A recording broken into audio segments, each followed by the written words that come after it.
Hello, hello, hello. Can anyone let me know if they can hear me? According to my meters, we should, but we never know. Let me know if it works. I know there's a small delay, so I don't expect your answer right away. But let's see. No answer yet. Oh boy, that's off to a great start if there's no answer. Shoot. Is it working or is it not? Let's go see. YouTube.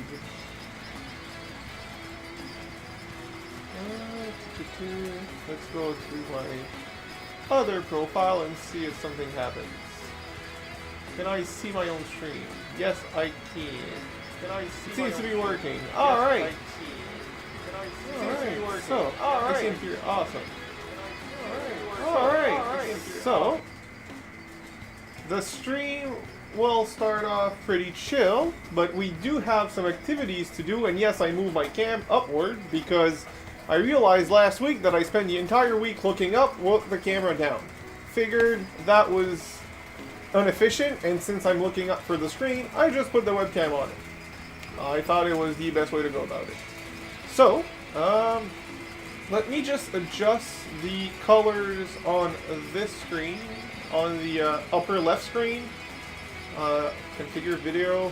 I had it all set up, but I saw some flickering right before it started, so I changed a few settings. Let's bring the brightness up, and it's going to wash it all out, and that's expected. Then I'm going to bring the contrast up to remove the wash, but still see the colors. This should be good. Alright, so this seems to be the proper way. And it started to flicker already. And I'm not gonna let that happen. Last time I did that, it was my fault.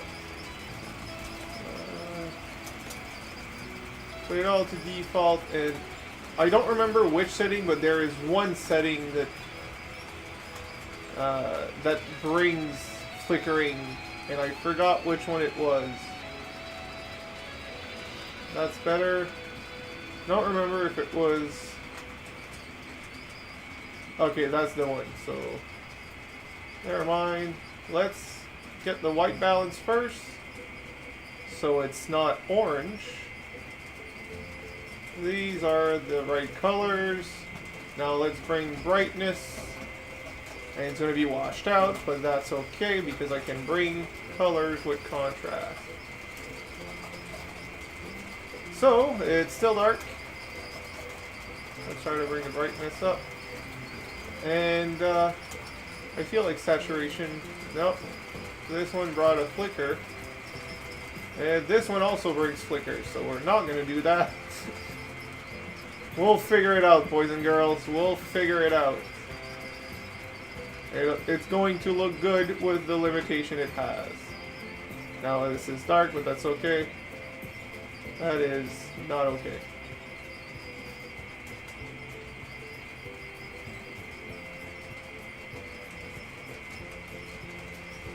There you go. Alright. So it's a little dark. But at least it's not flickering. So let's go through the chats. I see there's a lot of people already. We have some stuff planned for tonight. It's going to be fun. I don't think I'm going to do the full 4 hours tonight, but we'll see. I mostly have one big surprise. But oh, I got a derailment. Just a sec. Which one derailed? Okay, it's that one, and I have no idea why. It's the first time it ever derailed. Let's give it a few laps. If it derails again, we'll take it off. So let's go through the chat. Hi Raven. Hi Dundash James. Hi Kevin. Hi Jim. Hi Mustache Mike. Hi Darren. Hi Dougler. Hi Panuk. Dougler. Speedy. Jane, Raven. That's people. Hi Eugene. Just making sure I'm not missing anyone. Perfect. Hi Josh. Alright, so let's bring the trains back up to speed. And we have a few things to do tonight. Hi, James. Another James. No coffee yet, still waiting. I'm not going to drink coffee tonight. I'm not a coffee drinker at night. When I do, it's a decaf, which it tastes good but doesn't have caffeine. You might see slightly, I don't know how well you see it in the corner right above my head right there. There's been a lot of progress on this. There was no filming. My bad. The filming starts at this point. It hasn't been touched in a few days. Right after the stream last week, I ordered a bunch of stuff for this, but it did not get here in time. So I did another project that I wanted to do for a while, and that will be shown later today. This, from this point on, from this point and further, is going to be filmed and upgraded. It should get in early this week, the stuff I ordered, so I can continue working on this, and then we'll be able to use this. But until then, we're going to do either this one or the smaller end scale. But I think with what's coming, you guys will... why did this one derail now? Oh boy.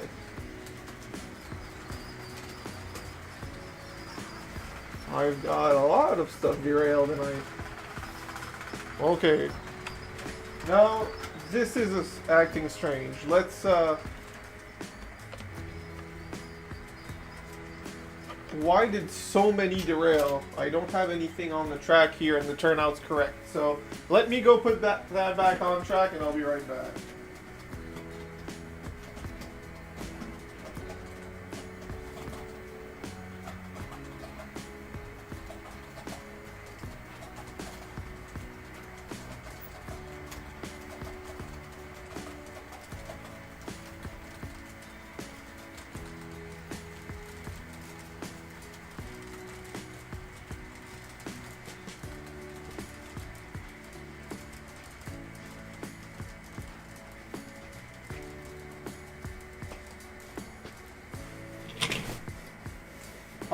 I would think it would be a partial switch, but no, I cleaned the track and aligned everything. It ran, I don't know how many laps before the stream to make sure everything was fine.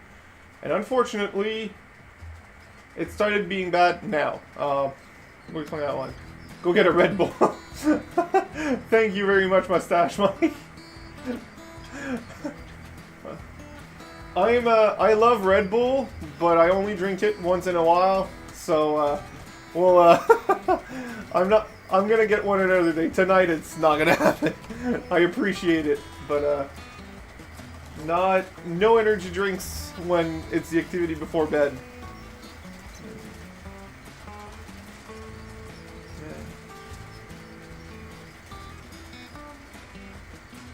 So, I have a few things today that planned, as I said earlier. There's two main things. One is an unboxing of multiple locomotives. Yes, with an S. The other one is a new setup, a new camera setup that I built this week, or actually more this day today. And I'm wondering which one you guys and gals would prefer to see first. Speaking of gals, have we seen Colleen today? So which one would you people prefer first? A new camera setup or an unboxing of multiple trains? Multiple locos. Both will be done tonight. It's really up to you guys. Trains and train cars are...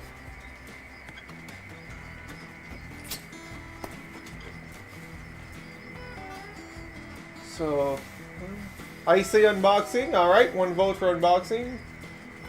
She should be here soon. Great. Thank you, Kevin. Locomotives. Hi, Kevin. Will do. Let's see the surprise. Alright, well, we'll see the unboxing.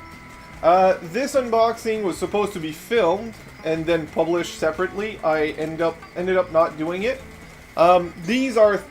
I bought two locomotives from Matthew's Model Trains on YouTube, and he shipped me 3.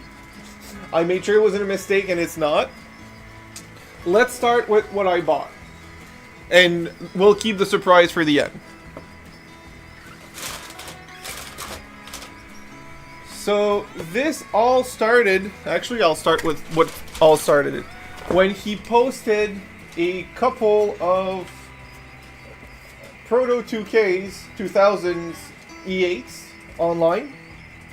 And one of them really caught my eye, and it's this B&O locomotive. I will try to show it on a better angle. Can we see it on this one? Not really. Alright. Well, this beautiful E8. The red is the foam underneath. It's not. Hi, Colleen. Nice. So, the whole purchase and gift started with this. He had actually a purple rocket that we call. He had a what the? How can I? It's not a Florida Atlantic coastline E8, but it didn't hit the spot for me as it usually does. I don't know why, but this Baltimore and Ohio did, so I bought it. But since it was the same shipping for one and for multiple, and I talked about it to him on a stream, he offered me something that wasn't for sale yet.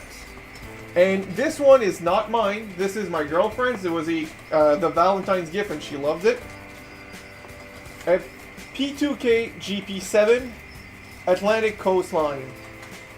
It's gorgeous. So, these were the two purchases. He offered this to me for a really good deal, full detail and everything. Loved it. So I bought it for my girlfriend. She loved it. We will not run this one tonight, or at least not until she's home, because she's away with some friends. And since this is hers, I want her to be at least in the house watching the stream to run it. So this won't run right now. Maybe when she gets back. If she doesn't, if she gets back towards the end of the stream, we might wait. The E8 will definitely run tonight. So this one's going to be great. And the surprise was this thing, an old Bachmann Spectrum, but these diesels don't have the... I just said it was a diesel, so I guess I gave that away. These diesels don't have the warm gear issue. A beautiful CP rail high nose. I think it, and this is an Alco, so I don't know the name. So this is a Fairbanks Morse H1644. So I just thought that was another gorgeous, and this was a gift. So you can say thank you to Matthew's Model Trains. I'd say go subscribe to him as a thank you, but he has more subscribers than me, so you guys are probably all subscribed to him already. So that was the unboxing. They're all DC, so we will run them a little later when we switch to DC.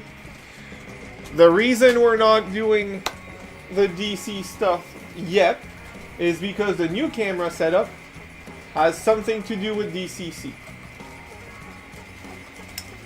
I see that there's a lot of people that came in. I think we might be ready to see what's next. But you know what? I'll wait till 9. Let's keep the suspense for another 15 minutes. I think I'm more excited than you guys are about this new system. And I feel like if I talk about it, I'm going to hype it too much and you guys might be disappointed. So that's why I'm not really telling you what it is yet. But it will be great when we will use it. So let's go through the chat again because I missed a lot.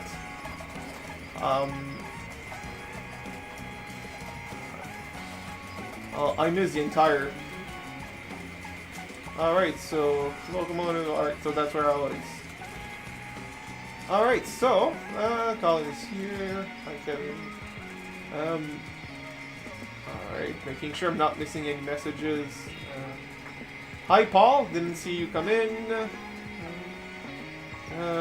Reese. Hi, Reese. I remember you. Yes. Where? That's fine. So yeah, alright. Hi, Spence. Oh, again, that exact same spot. I don't know why. Anyways, that's fine. Hi, Polizzi. Alright, so I think I'm catched up. Alright. So, also the reason the cameras aren't nice in color and stuff is because I'm on my big desktop, which does improve with performance by a lot. It's not working nearly as hard to have all these cameras up and running and pushing it. No worries, Josh. The reason, but the color option and the option that prevented the cameras from glitching is on Linux, and this one has not had the Linux install yet. It's still on Windows, so that's why it's glitching. Well, it's not glitching now, but if I put certain settings, it does glitch. Hi, Lars. I mean, take your time, take it chill, relax, and enjoy the stream, Lars. So I hope you get better soon, but at least this is not a high energy activity.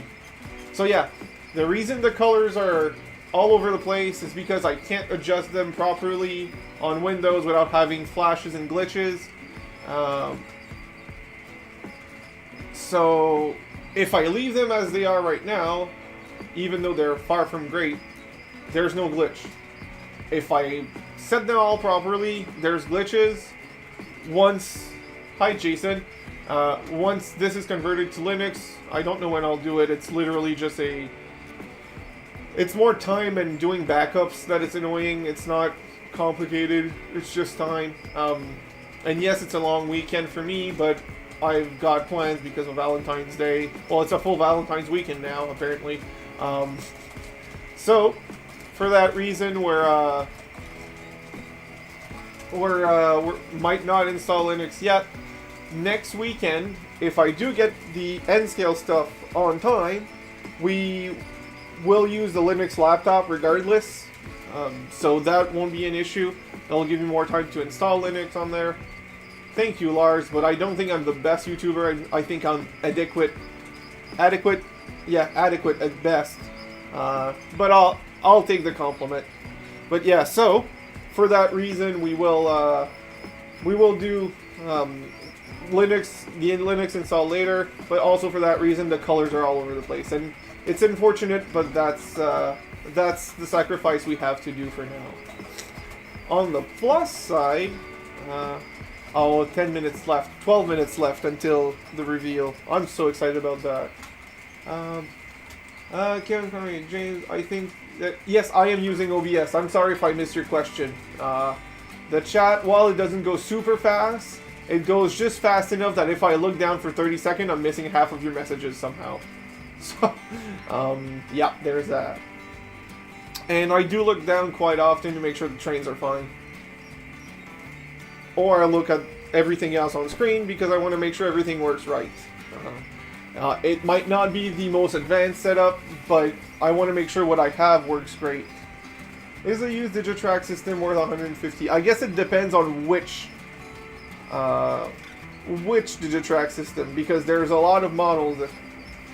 Oh lord, is he still on about the train wreck? Sheesh. What train wreck?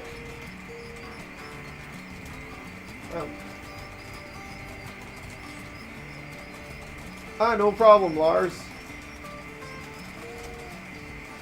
Nice set on the bottom camera. Thank you.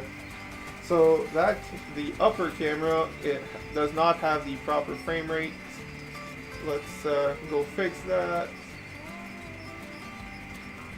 Zoom. There you go. I don't know why that fixes it, but it does, so I don't mind. Oh, you crashed the trains on Jim's layout? Well, I also did, so don't worry about it. As long as he was there to fix it, that's fine. Also, Jim has one thing over a lot of us on his setup. Hi, John Train BFGR.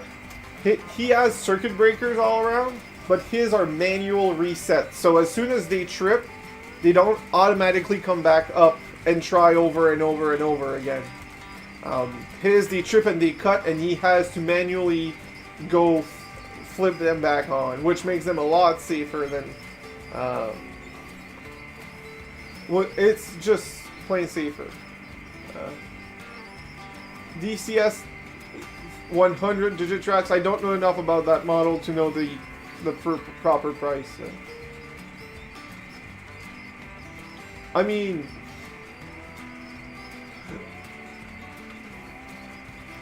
so Jim and Jason both know about the surprise.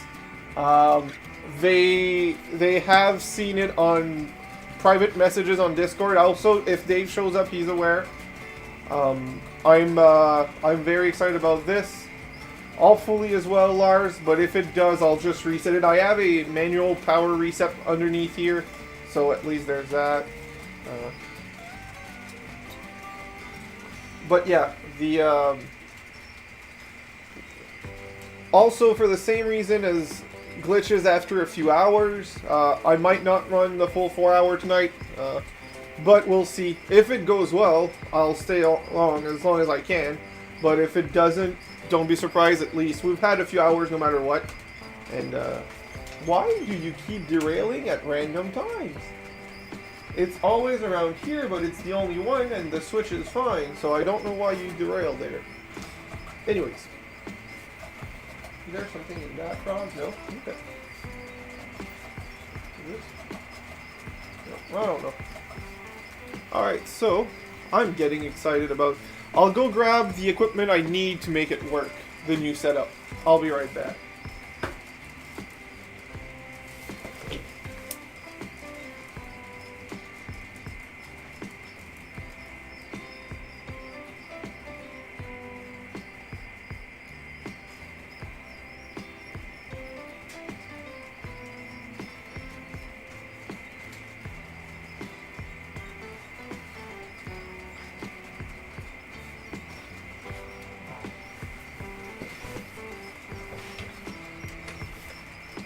So, Dundash James, the setup I did last week for the guests was through OBS, but it's not exclusively OBS. I had multiple softwares running together to make it work.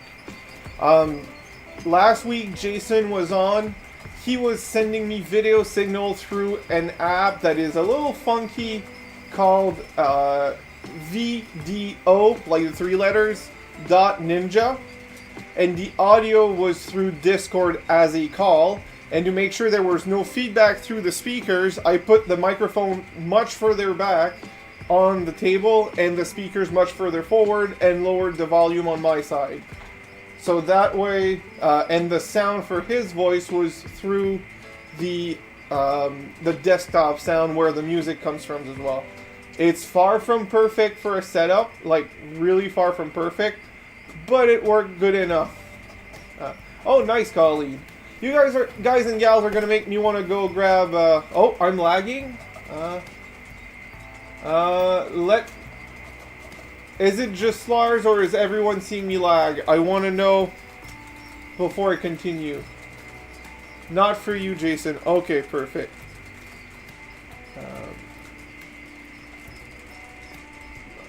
Fine here, perfect. Alright, good to go. It might be YouTube lagging on your side, unfortunately. You derailed again. So I'm going to stop that train and do the simplest fix that I know.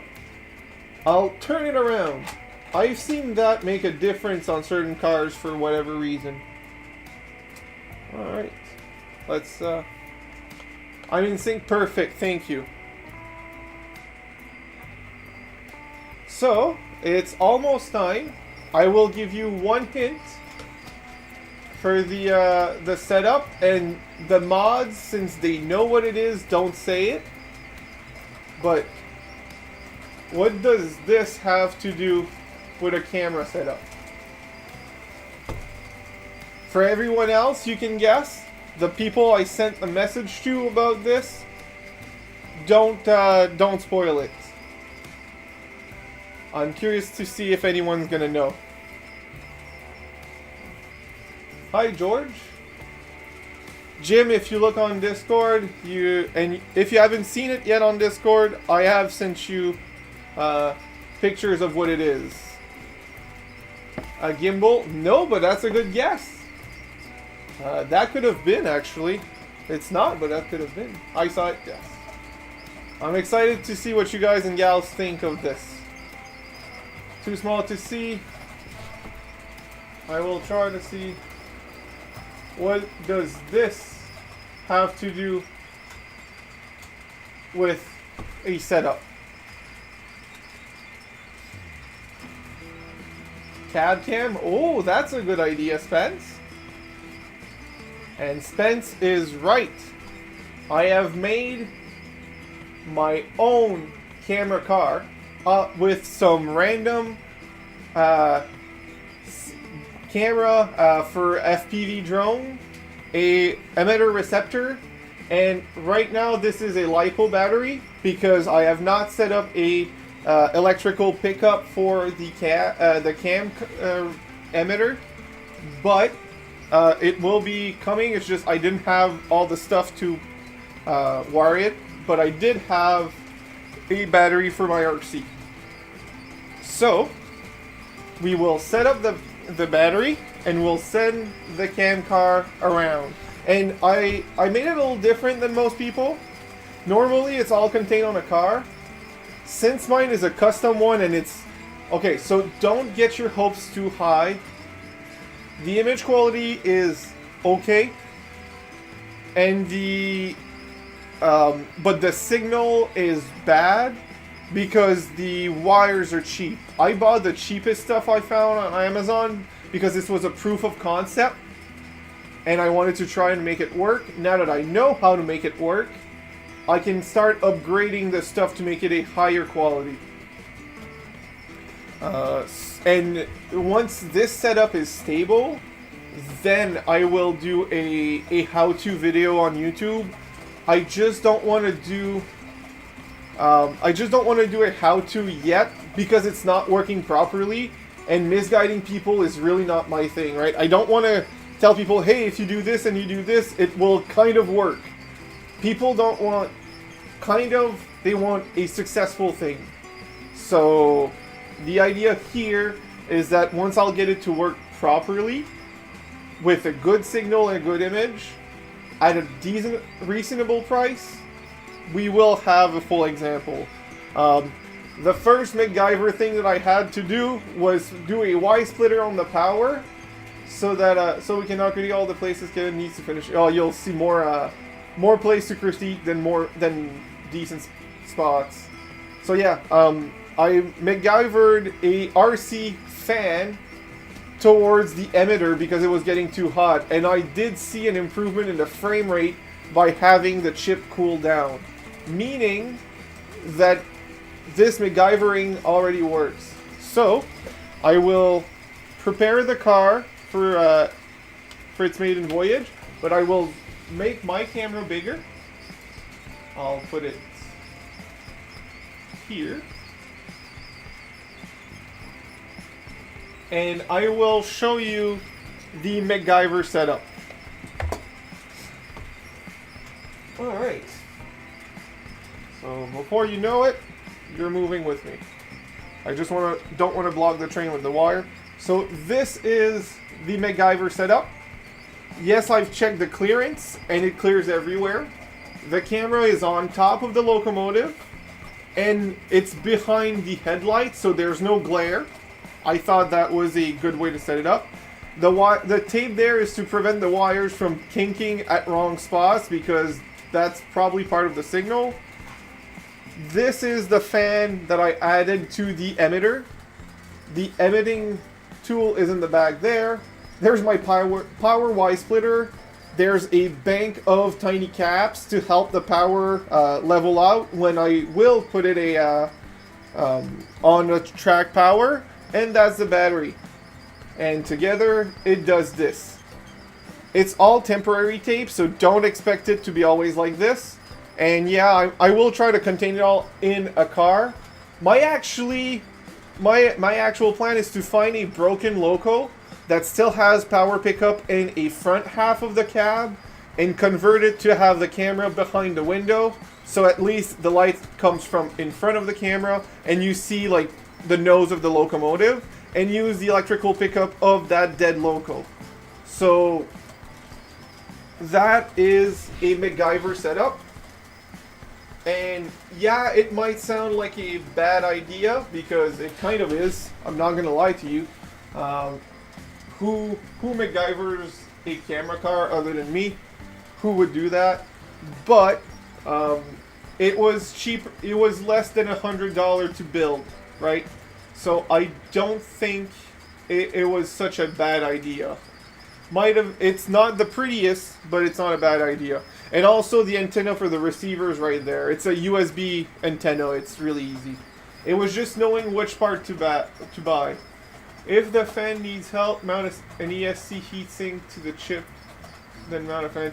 I mean, I have some old ESC, some old computer chip coolers that I can put on, but just the fan was more than enough to keep it from burning hot. I can't hold it, to cold, not cold, but chill to the touch. Just the fan blowing directly on it. It really doesn't need much. It just needed that extra oomph to do it. So let's plug it in. The fan turned on, and let's turn on. It might not work right away. I might have to unplug it and replug it, but let's see. Hey, it works. As you can see, there's flickering. As you can see, it's grainy, it's not pretty, and it does that every minute. And that problem is within the setup. It's not, I mean, it could be the receiver, it could be the emitter, it could be the camera. I don't know which part, but it does that. So when I'm telling you it's not finished, it's not complete, that's what I mean. But it works. And to me, that's already a huge win.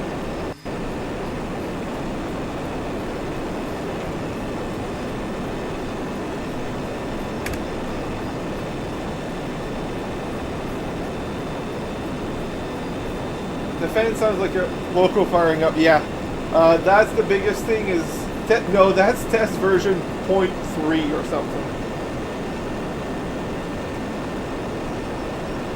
So distracted engineering, that was the original plan. Turns out I somehow put more electronics than to fit in my gondola. I first thought of a flat car, but then I thought the gondola would contain stuff. I call it the grape. The grape of capacitor that I have set up takes a lot of space, so a 50-foot gondola, the camera itself didn't really fit. I need to make a mount for it, which would work, just it would be a little tight, but I figured, hey, since it's a practice run, I'll just tape it on top of a locomotive instead and have that running. I thought it would be a neat little thing. It would be a little different, and honestly, I'm not mad that I did. It's a fun project, I'll put it that way.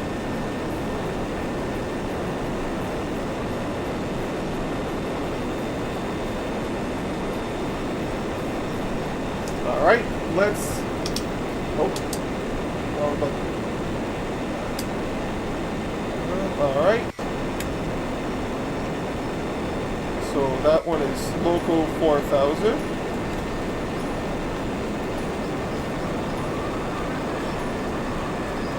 So, Mustache Mike, the reason I will say it's not that is simple.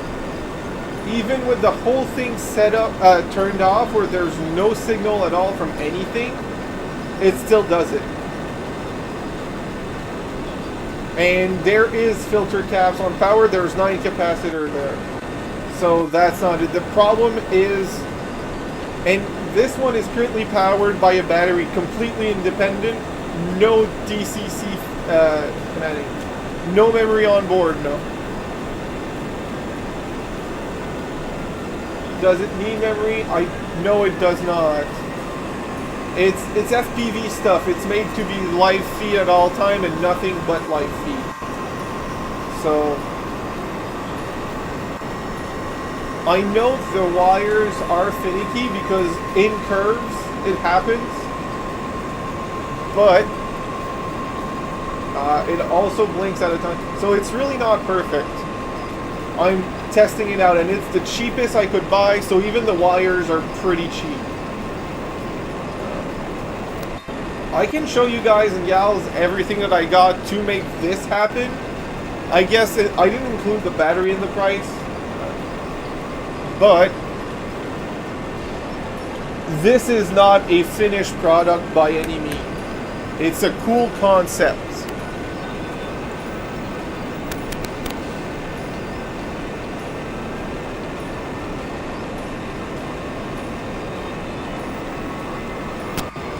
So the battery is not counted in the price because I had the battery for my RC. I spent $45 on the camera and $65, keep in mind that is Canadian, on the emitter receiver setup. So it was $110 Canadian for the whole thing. It's not other than the battery. I don't count the battery because it's supposed to be rail powered, not battery powered. But at least it works, right? And since I do have this is why I wanted this to happen. You can see the trains run side by side like this. This is a cool view. So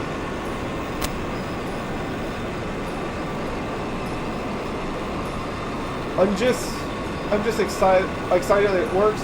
So I don't think it's the emitter or receiver that is the issue, because the receiver, the emitter adds a signal strength for the connection, and the receiver as well, and they both show full bar. So this is the problem with it, but it works, right? So yeah, it's not perfect by any means at all, but it works. The fan makes it stay cool. Right, the fan was also $30, so I guess. So yeah, it's far from perfect. I have things to learn about it. I have to set, like Jin said, I need to do a full 3D print mount for everything, but at least it works, right? What's the voltage for the camera? The camera, since it's made for drones, it's made to have multiple voltage inputs, so it's between 7 and 20 volts, because that's the 2S and 3S voltages. So it'll run just fine on the 14 volts of DCC once I put a bridge rectifier on it. The fan is 5 to 8 volts. Right now it's a 7 volt battery. It's running fine. The dialogue pop-ups that you guys see are the signal strength and the channel. I've tested other channels. The signal is the same and the signal strength is always full.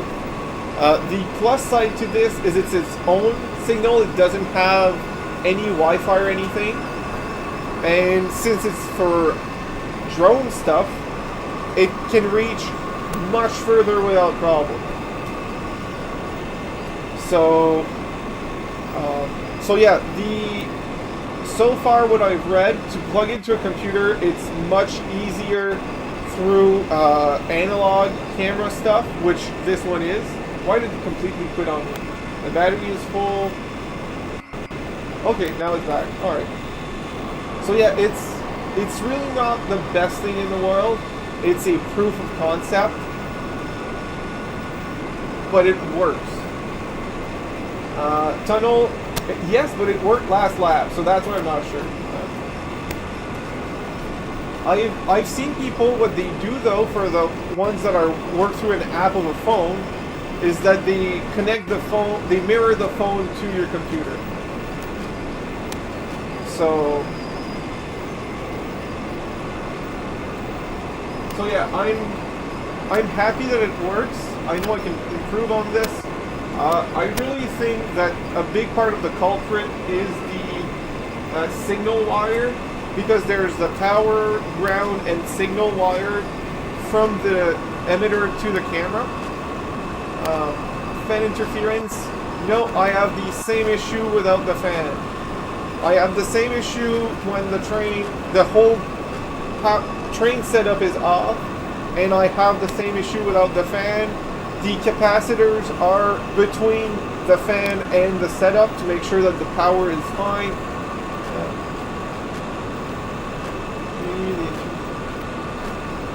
Could be the issue, honestly, Jim.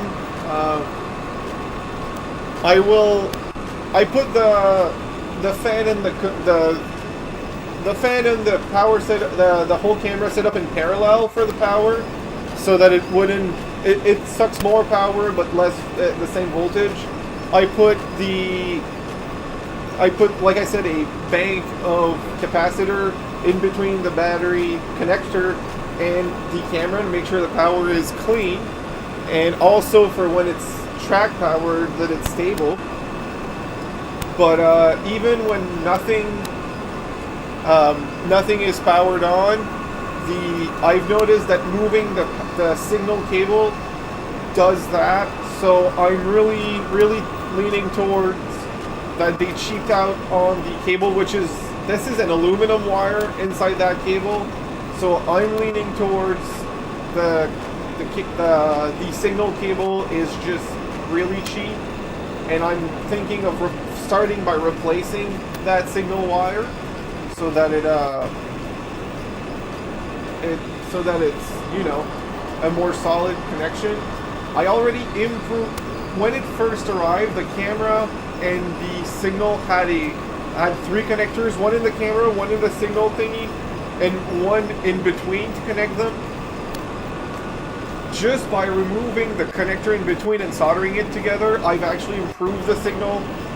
The colors were off, it was all over the place. This is actually a big improvement over it. So I'm really thinking that the first upgrade will be the wire in between. Once that is upgraded, we will see how that reacted. There's a lot to be done here, right? But this is a proof of concept. This is not a final. This is not a final product. Hi, JC Grand Valley. I've been watching you.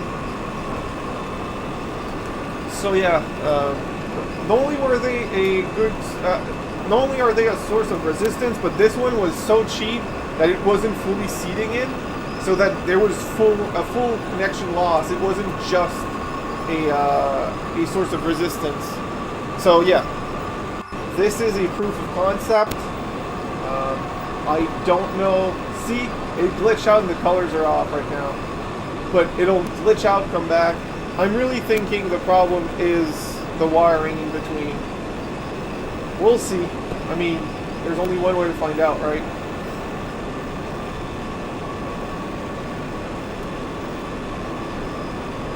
Why are the colors off? It usually flashes around here, so it should flash and come back the right colors. There you go, flash. And it's back with the right colors. Nice. So that's why, since these glitches always happen about the same way, it's always when their loco and the car have movement. First of all, having it all on the same piece of rolling stock will help, but also shortening the wires and upgrading the quality of the wires should help with that. I didn't want to destroy one of my current locos that are fully working for this, but again, my full intentions are to get a broken loco that has electrical pickup and a good front half of the shell, and build around that. Once that's figured out, we'll see everything else happen. I'm just honestly excited about this.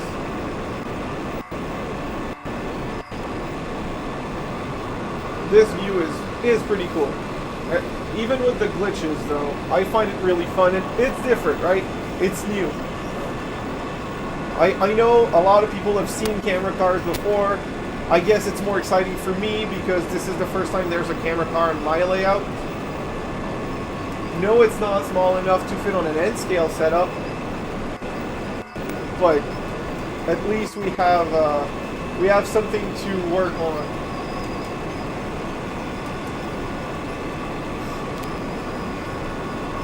I've also changed the, if you need a broken logo, they may have a few. That's actually not a bad idea. I may bother him about it, actually. So yeah, the one thing I know is not the problem is the USB cable from the receiver to the computer. This one is has been changed to a higher quality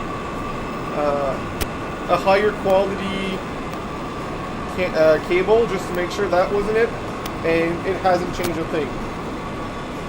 Well, it's longer, so I can use it. I have the receiver better placed. But nice, thank you. Self-workout with the bug. Yeah, like this one. I have noticed that most of the bugs happen in, like I said, in corners where the cable flexes. So I'm really thinking that changing the connection between the camera and the emitter, the signal creator, I guess, I'm not sure if the emitter is the right word, will help a lot. But we'll see that happen. And like I said, don't expect this to run the whole stream because it's on a battery, and I have no idea how long that battery is going to last for that setup. I've tested multiple times, one with a battery that had an unknown level of charge and one with a battery that had full charge. I fully charged it right before the stream, but it takes too long to charge from dead to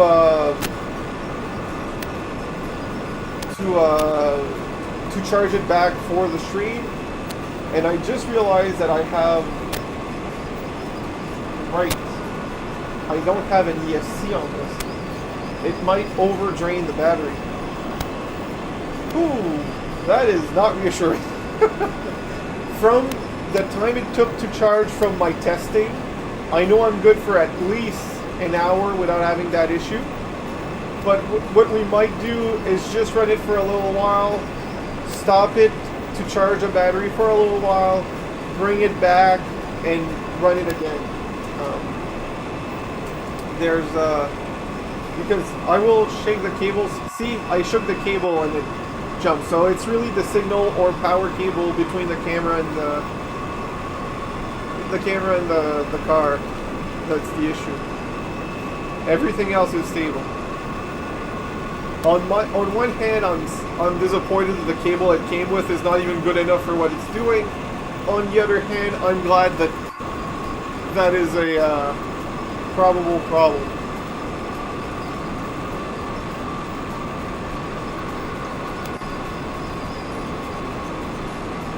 So Speedy Ford, while I could, I will not be doing that in the tunnel, because if I put scenery, I'll lose access to the inside of the tunnel. I have an access hole in the back, but it's completely open, so that allows me to reach through it.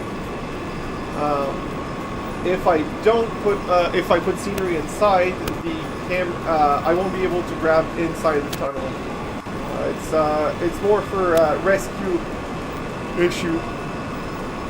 But at least we have something that works. Sell tunnel advertising.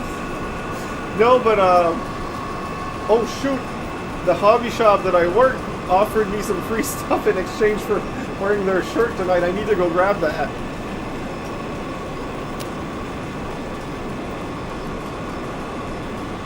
I just want to see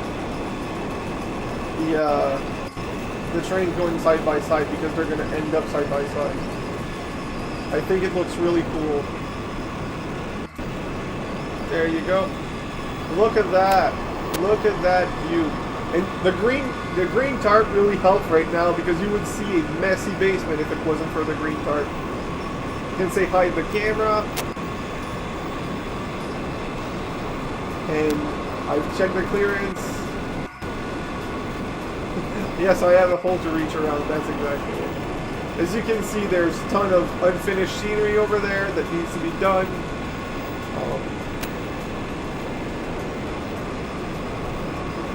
Lol mustache, Mike. Not sure everyone wants crabs.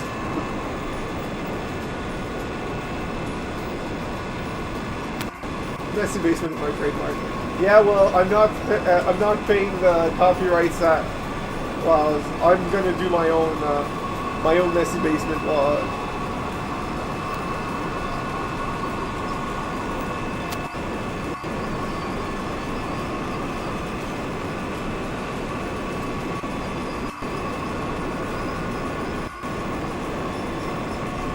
So I'm annoyed that it doesn't work fully, but I'm glad it works at least good enough that we can use it.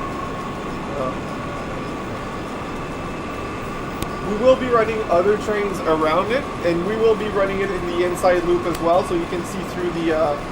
that was, I think, one of the best part, was running through the mountain cut, where you can see the actual scenic walls around it. That was nice.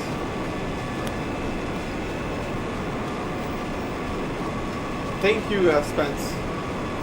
I really tried to make it look nice, even though it's, you know, low quality. I've seen what can be done with fancier equipment. For everyone here that hasn't seen it, go look up Darren's setup. Right now, Jim's layout's on. The image quality is much better than this. It's a lot more stable than this, right? There's ways to make this better. But since I was doing it myself from scratch, I needed to know. You can see the train going up the bridge over there. That's what I wanted. I wanted that perspective. There are some scenes on the layout that is hard to capture on camera. This captures it, so I'm really happy.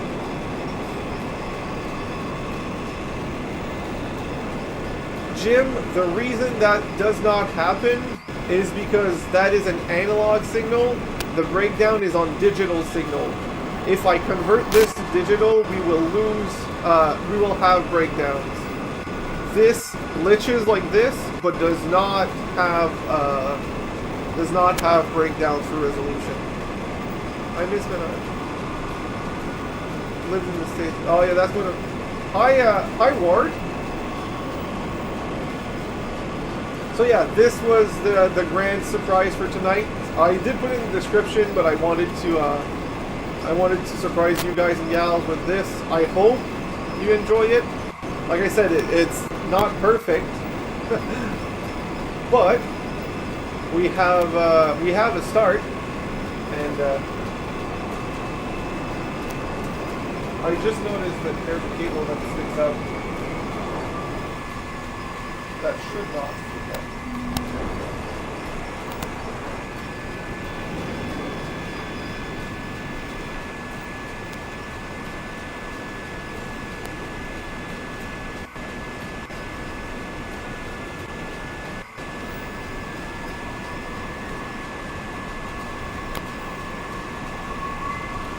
It's a start.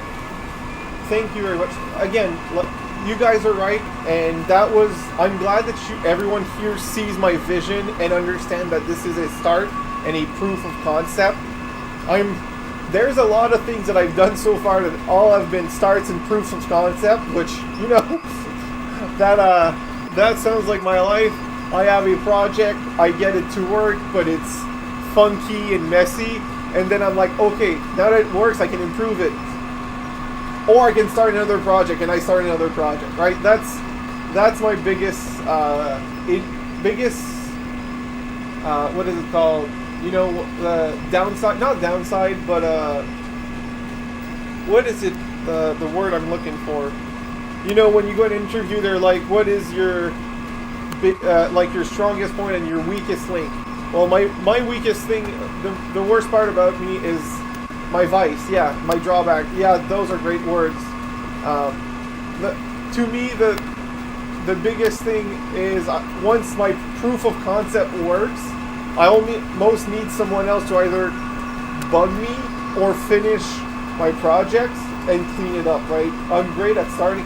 Look at this view with the Blue Devil on the top bridge. It looked gorgeous. This is what I loved about this setup.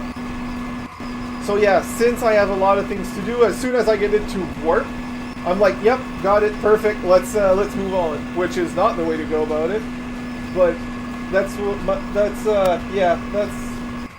my biggest vice or drawback, I guess. I wouldn't say vice, but drawback. So we done talking about the camera bugs.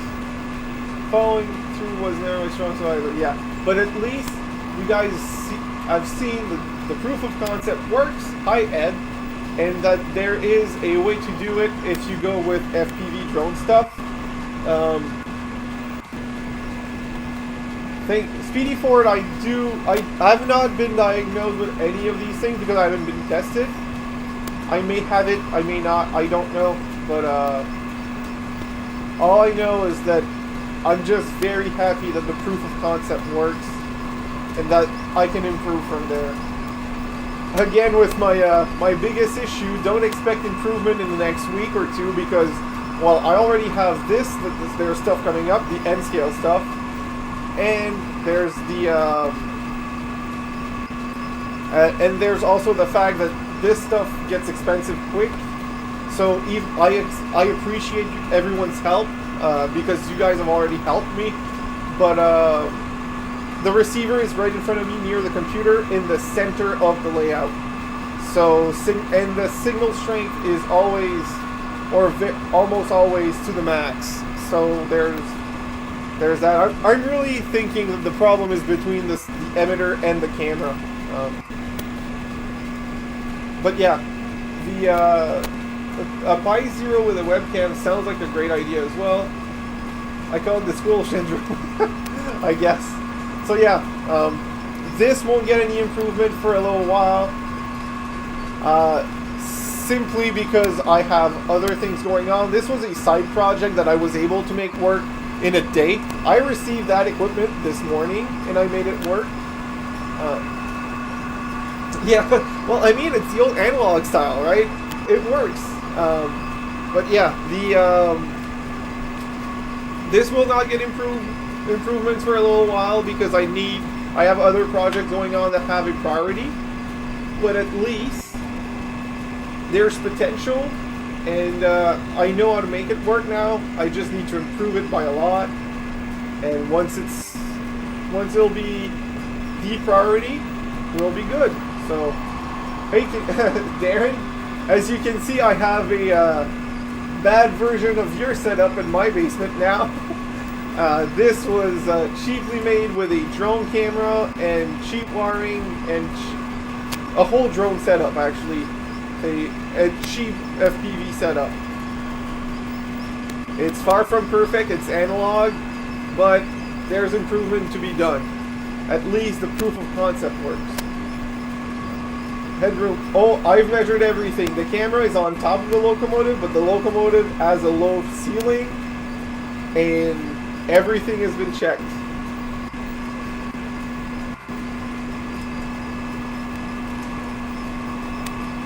There, like I said, the next step in this project, before it's going to be changing the signal and power wire to make sure that those are like the connecting wires between the emitter and the camera. First part of the project. First step. Second step will be to find a broken loco that has electrical pickup and a shell. That's it. That's all I need. And the shell can be broken on the back half. I just need the nose because I want the nose in the shot. And I want to mount lights to the nose so that the camera is behind the lights. If once that is set up, I'll be able to use the DCC power with some bridge rectifiers and Google max headroom, Kevin 2020. It's a bit before your time. I will need to check that out. Yes. Remind me on Discord just to make sure because I will forget it.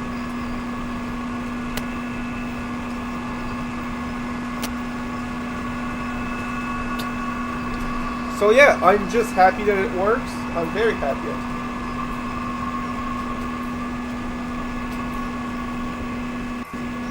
Field of Death, awesome. I'm glad to hear. There was two options for Field of Death. I took the narrower one because I don't like the fisheye view. I took a chance.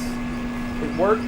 Apparently, though, the wider field of view is just a lens on top of it, so I could get the lens separately and just put it on. But at least you guys and gals see an angle of the layout that you have never seen before. So now, what I will do, well, I'll leave it a lap because I want to see the Blue Devil race the camera train, and then I'll swap the Blue Devil and the camera train's tracks. Why didn't you buy one for me? I did message you about buying one from you, and you said you wanted to set up a live stream, so instead I built one. So yeah, this is so cool. Well, yeah, for now this works, and we will swap tracks in a lap or two when they're not synced side by side, so you can get both point of views, both tracks' point of view, and then we'll swap trains. I'm just so excited that this works, honestly, and it's also a huge relief. Thank you very much, Douglas. It's just a huge relief that I was able to figure out a system that works.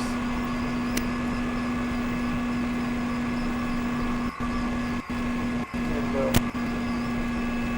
once it's figured out,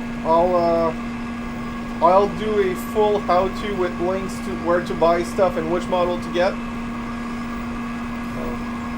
Works. Well, it kind of works. It's not perfect, but there's a display output.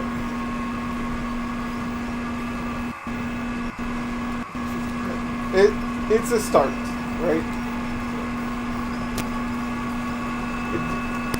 Thank you, Dougler. That's exactly what I was going for. A new feel. No problem. Have fun, Jason. Say hi to your wife. And like I said, once I figure out a better signal so it doesn't drop every few seconds, we will have an even better experience. For now, it's surprisingly good for a cheap setup that I just put together. But oh, this is so cool. I hate the glitches there, but this is so cool. You can clearly see that it's when the track swirls that it's glitching out. Speedy, that's gonna be years ahead.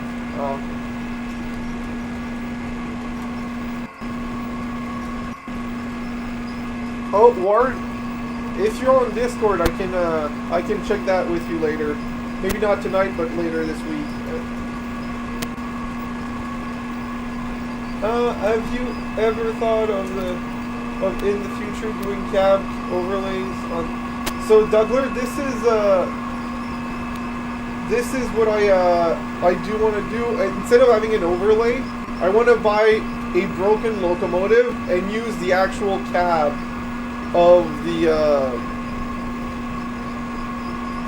loco as the front of the camera. Oh yeah, Ward, if you have a super elevated curve, you really need to find the proper way to get the easement tracks, otherwise they don't work as good together.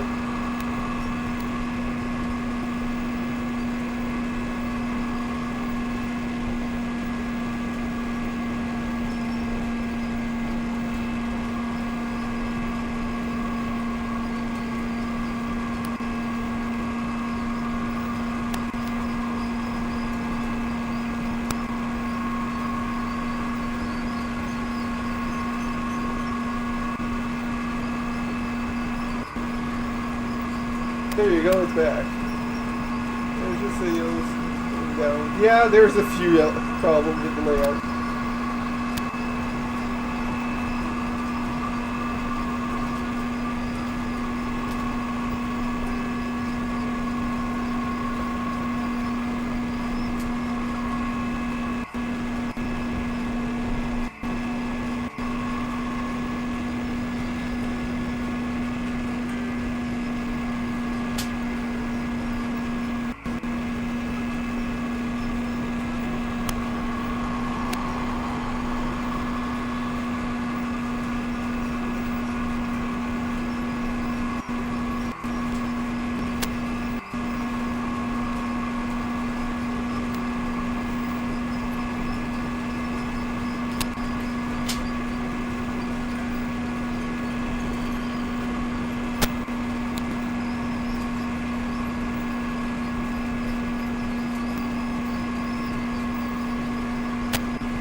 So I have changed the track for the camera car because I really wanted to show you guys and gals the cut in the mountain. I think it really gives a nice perspective and a nice look.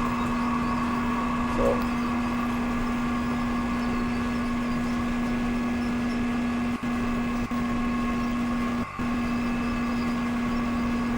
Look at the cut, how nice it is. This is just plain great if you ask me. It's going to glitch about there because it comes out of the curve. Not as bad as usual. Nice.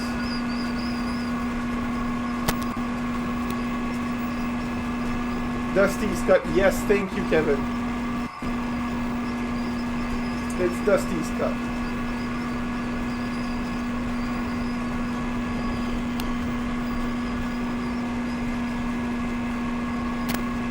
The problem, so Clanks, this is the problem, and I believe the problem is the signal wire that goes from the camera to the emitter. It has I move the cable and it messes up the signal, so there's some glitches there, but it's a work in progress. I'm really happy about it.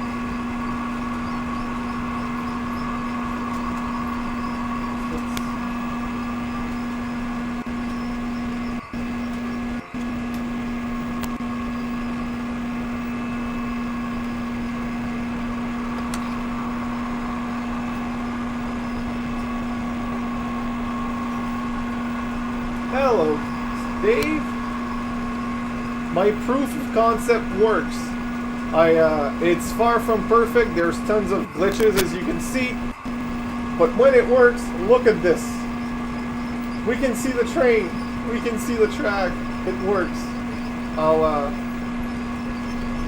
let ride it around a few more laps with the glitches, and we'll enjoy that. The best part is when it races the other train side by side. Or when I do them going different directions. Oh, that's already fixed, Clanks. I don't know if you can see it well, but there is you can't see it from there, but I already put a fan aiming directly on it because this one got hot quick. And I bought a fan today at JV's, and I set it up at JV's today. So that I have so there's a fan directly on it. So pretty stoked about that.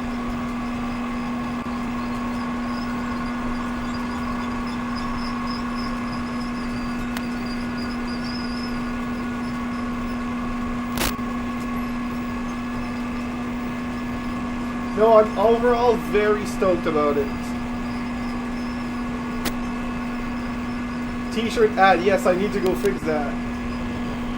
I will just change the tracks again because I want to show Dave the other way around.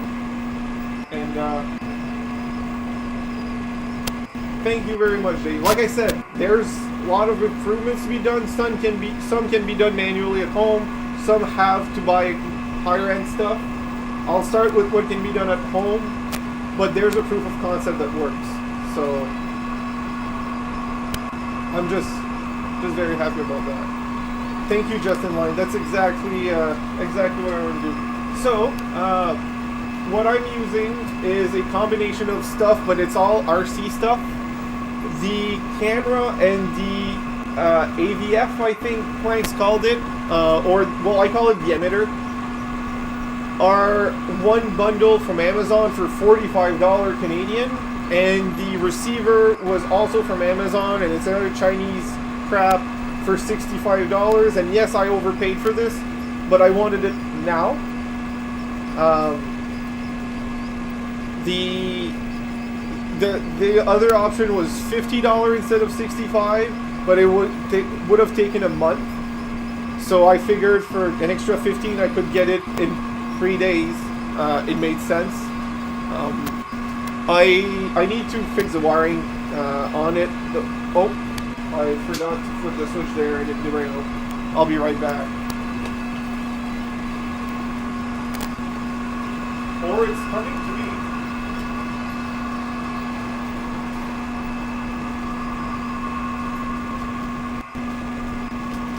Alright, it's fixed. So yeah, a cheap receiver, a USB receiver for 65 bucks. And what's the other thing? Oh yeah, a $25 RC fan. And right now it's not running off the track power because I didn't set it up. But it is possible the emitter and the camera run from 7 to 20 volts because of RC batteries. So putting a bridge rectifier on it would work, and I did already put a grade of capacitors to make sure the power is stable. Right now it's running off an RC battery that is also worth $20, but that I already had it, so I don't count it in my budget. So it's, you know, it's not cheap in terms of money, but it's cheap in terms of for those kind of parts. You can see the quality there, but at least it works, and it's a simple analog signal. And the computer, plugged into the computer, it thinks it's a webcam. So yeah, I got that set up. I'm happy with it, even though it's not perfect. No, my Bluetooth, I don't have any Dash 840CM for sale. My Rapidos are staying here, and so yeah. But again, this works in my, well, I said works and it crashed because it went through a curve. The proof of concept works. So it's version 2, 0.2, version 0.2. I have something. Thank you very much, Justin Line. So yeah, that's the idea here. Like I said, the wiring can be upgraded manually, so that I'll do that myself. I have better wires here. I have now a better soldering station from Dave. I have, the tools to work on it. I got it today, so I got it up and running. I had to redo half of the wiring from the get-go, so doing this whole setup in an afternoon to me is well, I found it, rearrange the component. I don't see why not, Dave. I did think about that. My work has some broken phones that we're throwing out, literally. I thought about dismantling one and doing that. I think there's multiple ways. There's multiple roads to get to Rome, is the saying, or one of the saying. This was one of them. This is an FPV drone setup that I built with not random, but cheap component off of Amazon. And this is the view. The trains running side by side like this is, wow, gorgeous. Even if it flickers, at least it works. Very road leads to Rome. Yeah. So yeah, every road leads to Rome. Thank you. So yeah, proof of concept works. I'm happy. Like I said, we will change the trains. I want to run a train that goes the other direction so they cross each other. I think that's going to be a cool point of view. And I also want to run other stuff in general, like my new locos that I got, but those are on DC, so this setup's not going to work.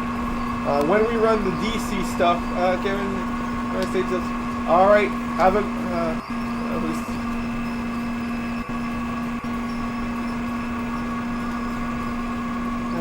Thanks, fabric store. Colleen, I don't see any problem with that. To me, all the roads lead to the train store, so you know. So yeah, actually, in a few minutes, we will stop both trains.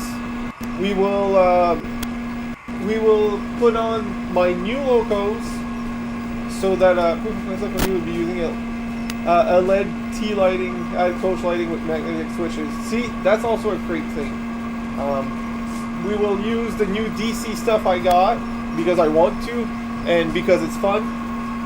And then, I don't know, we'll come back to it. And in the meantime, while we use the DC stuff, I will recharge the battery because I have no indication of the battery voltages and I don't want it to get too low. Well, you say that, Darren, but I asked you 3 times by email to buy it off of you. And you said no, you only wanted to do a live stream setup, and I don't want my layout live 24/7. So I asked you 3 times. 3 times you said no, you wanted it for the live streams only. I said, I'm sorry, I just want to buy the car. You said no. So I built it myself. You actually suggested me the parts to do it. So yeah, it's true I didn't use your parts because I didn't find them. And I wanted a proof of concept, but that's what happens. I wanted to, but you said no when I asked you to buy it. I don't know what to tell you.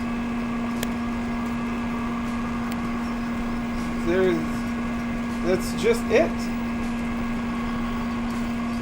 Like,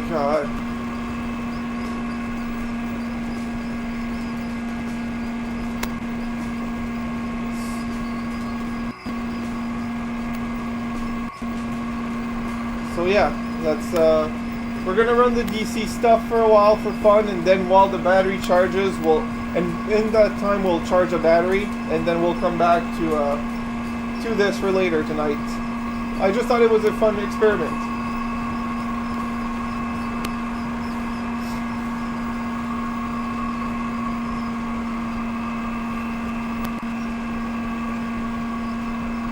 Following the skeleton race at the Olympics.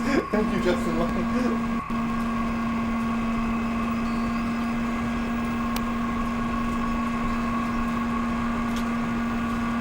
Alright, so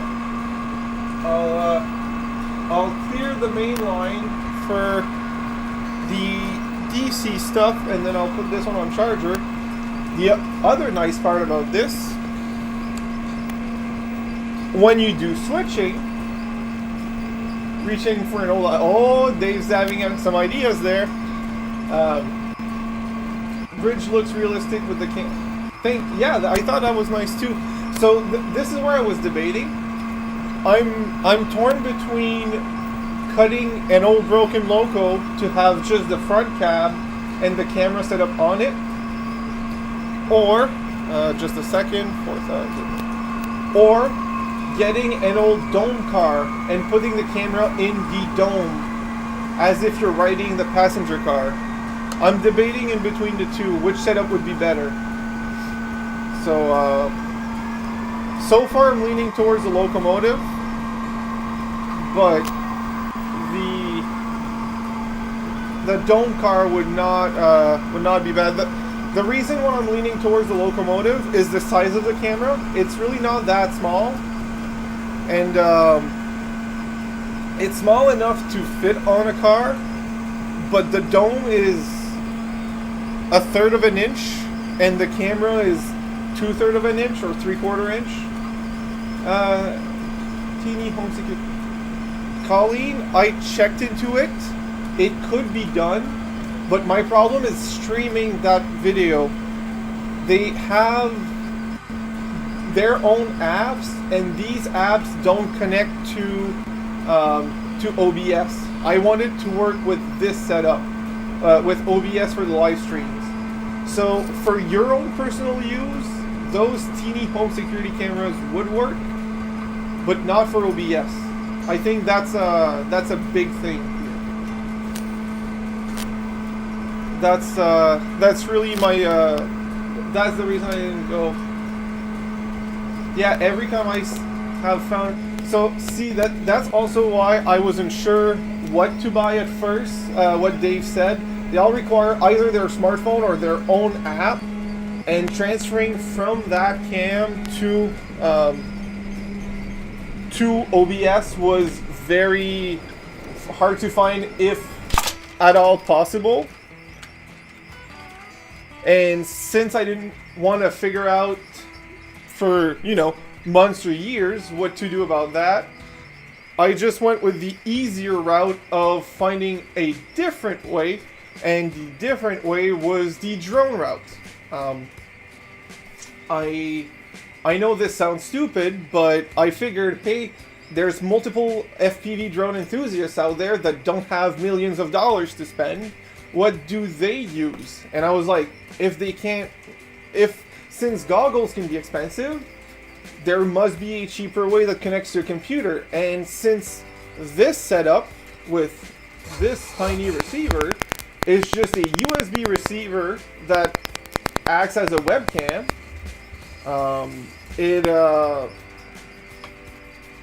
It was fine and was able to be put through OBS.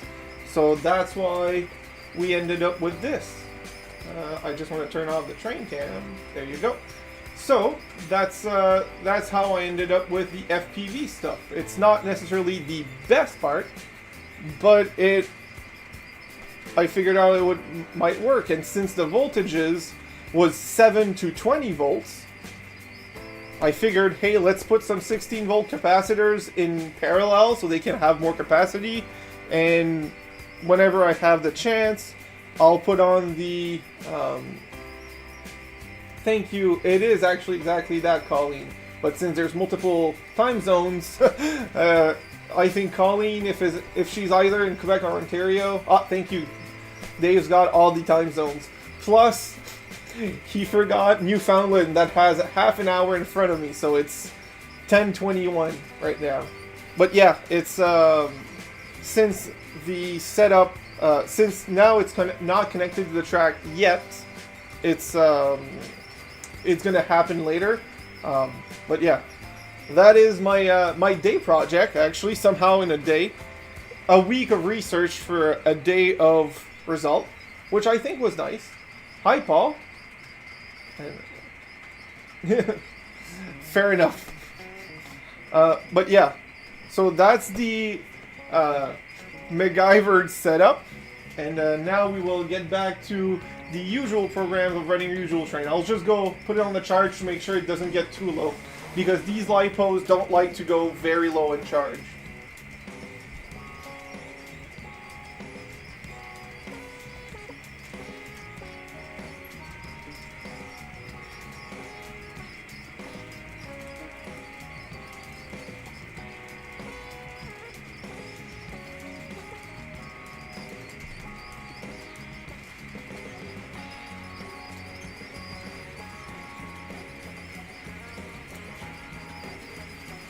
Alright, so next, I will go get my ad shirt, and then I'll go grab my stuff.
news. My girlfriend has arrived.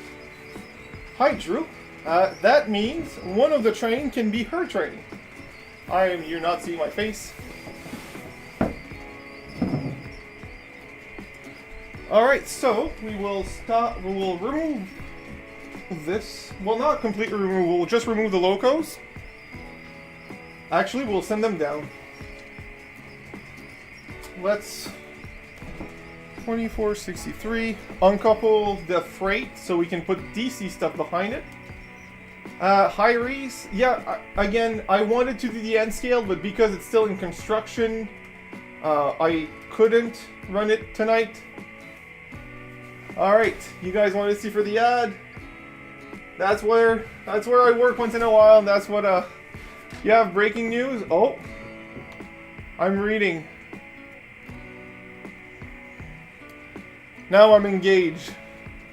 What did I do?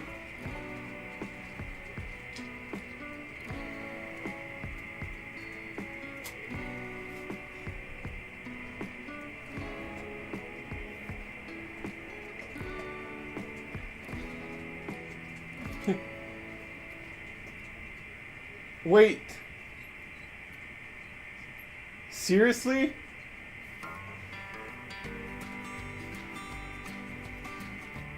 No, I'm not engaged. No, that's not what I said, Jason. I am sorry if that's what it is, Jim. I didn't want to cause any trouble. I'm sorry, it just, I don't know why it pissed him off so much. I have the emails saying that he wanted me to build it, so I don't know. Well, I'll have to build you your own system, Jim.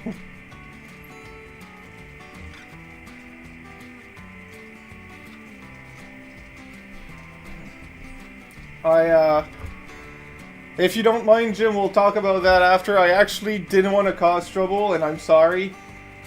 Oh, I forgot the switch. That is not unusual from me. I honestly didn't mean to do that. I didn't expect that. I don't know. SP 8799, the cross. Oh, that locomotive is very cool.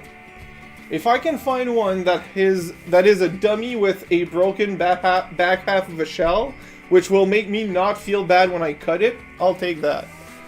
That's the thing, right? I don't want to break a loco that it's perfectly working. So my requirements are a North American loco, because that's what I run. It was SP's actual camera locomotive to make simulators. Oh, that is a really cool idea. That is a great idea. So yeah, my requirements for the testing, well, not a testing, but for the next step, I want a broken or dummy engine, because I don't want to ruin something that works great. I want it to have electrical pickup still working, so dummies with plastic wheels but still electrical pickup would work. Dummies without the electrical system wouldn't work. So yeah, that's why I'm leaning more towards a broken loco. And I would prefer one with the shell that's already broken in the back. Alright, Jim, I'm sorry again. I really didn't want to do that. I am very sorry, Jim. I feel like I've caused trouble on this one. But yeah, the idea there would be to, how do I say this? I want it to be preferably broken in the back half, because I will cut the shell to make everything fit. So that will definitely be part of it. So that's what I have in mind. We'll see what happens, and let's hope that it works right. I technically do have a dummy E-unit that has electrical pickups. I just don't want to cut into that shell because it's a pretty shell. I would need to find a bad shell to put on that one. Alright, so let's move some locos.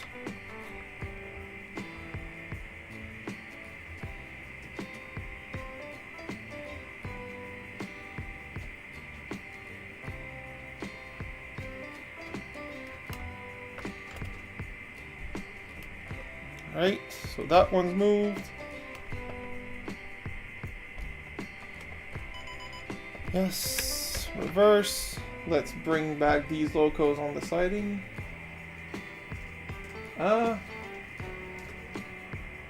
just in line. I'm sorry. Your message did not work properly. Could find someone 3D print the shell special deep paint job. That would be very cool. I mean, I have a 3D printer, not the best, but I have one. My biggest issue is I'm bad at designing stuff. So that's why I wasn't thinking of doing that first. But it's a possibility. That would be very nice, Ward. So as you guys can see, guys and gals, there's multiple ideas there. We can not wish your girlfriend on Valentine's Day. No, Daniel, we did it yesterday, and we did have a supper earlier today, so we I was able to free myself for the stream. All right, so that is out of line. No more GCC power. Let's go DC, and let's put the new trains on. Let's start with the stuff I own. I haven't even tested it yet. I got it, unboxed it, was really happy, and then had to put it away because I was working on other stuff. I didn't even do a video to say thank you to him. Oh, that sounds great. Alright, so this is the gift locomotive from Matthew. Let's test it out, and I know I need to change the caboose. I will change the caboose. Oh, coupler's bad on my side. Actually, I think that one has a broken spring. I will have to add a spring. By the way, yes, HO only tonight, Daniel. I did order a bunch of couplers with everything that was given to me last week as promised, including a coupler height gauge, but it's in my order that hasn't arrived yet because there were some issues with shipping. So it's in the mail. So I need to change the caboose for a CP rail one.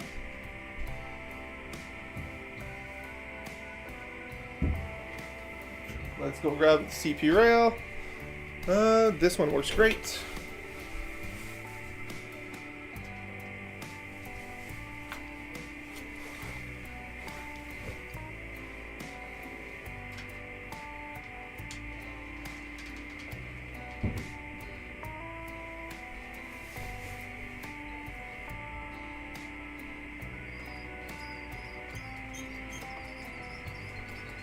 This one works incredible. And guys, this is a Bachmann. This is amazing. This is going to be fun tonight.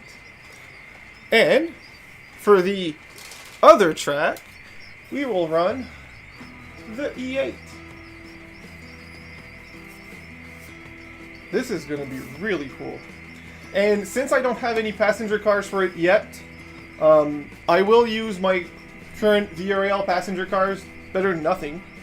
And at least it's blue and yellow, like Baltimore and Ohio. Just the wrong blue and wrong yellow. Whoop, I forgot to turn on that train. Need to put that back. Completely forgot about it. Oops. Thank you, Jason. Yeah, whoops.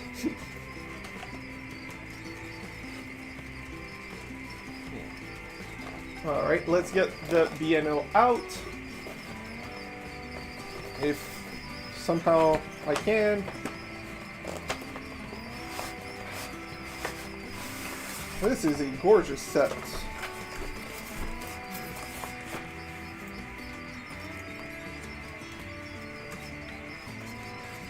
So there's some extra detail parts and a optional front end that will be installed.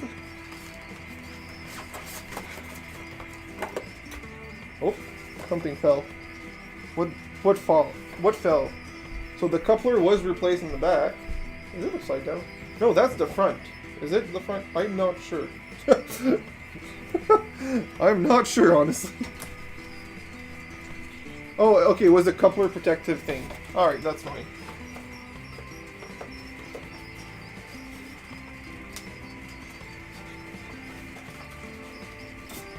Let's put the loco down so that we don't break it. And let's pull out the shell.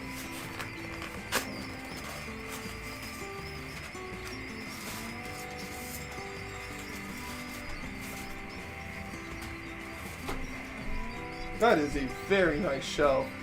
P2Ks are awesome. Look at that. Alright. Why does it look like it could go both ways? Is this just a clip-on? I think so. This is my first P2K, by the way. I think. Yeah, it is.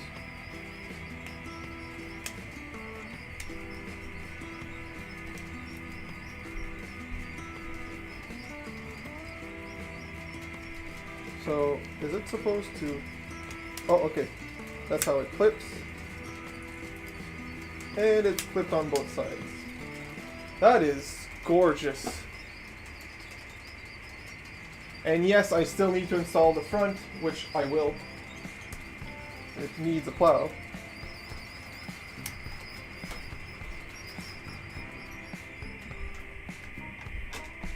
I just want to run it. Thank you very much, Drew. It will go towards the camera fund. We will figure it out. I am not giving up on that project at all. I'm very excited about it, like really excited.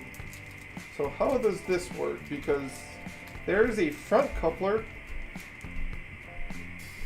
Oh, it opens. Oh, it falls.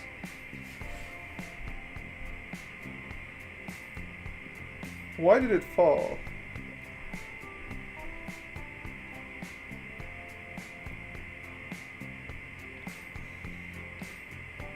This is incredible. The doors have fallen, but that's okay. I'll put it without the doors in the front.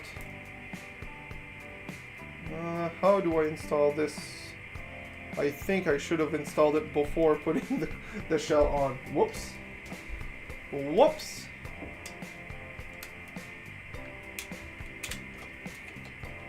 Yeah, busy night. Very busy. But it's a good kind of busy.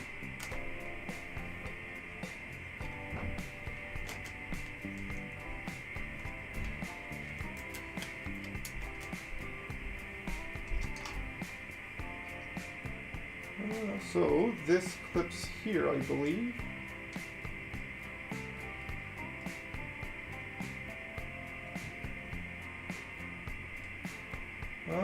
How does this clip... Or does it need to be installed directly on it? Oh, that makes more sense. Yep, that's it. That makes all the sense. There you go. And I think I can put the coupler cover without opening it. And they should stay on. That is gorgeous.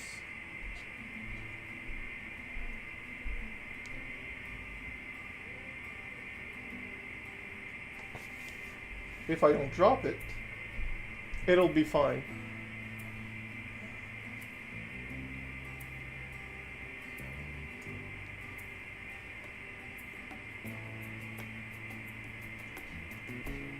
There you go. Now let's put the shell back on with its nose.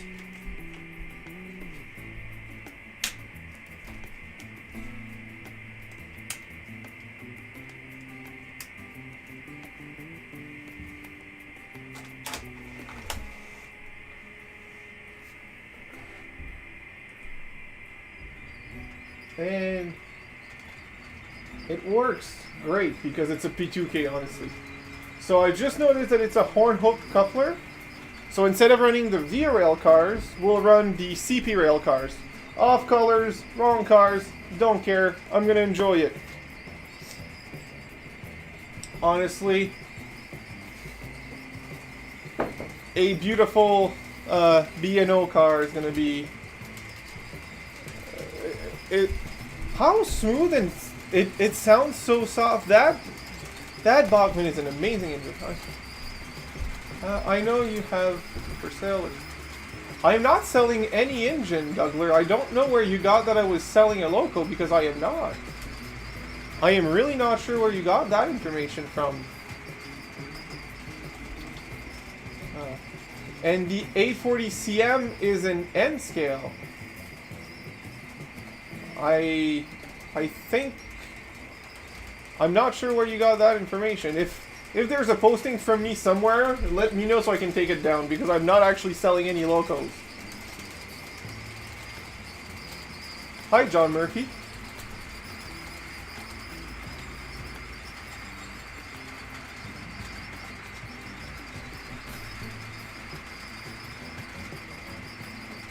So, I will stop the train when it gets here, so we can put the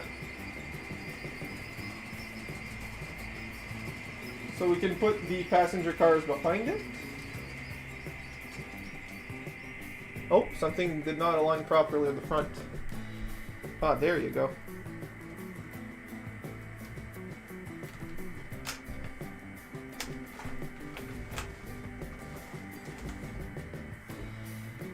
Selling locos blasphemy. Yeah, I'm not selling any locos. I refuse to sell my locos. I sold one and I've been regretting it since, so not doing that mistake again.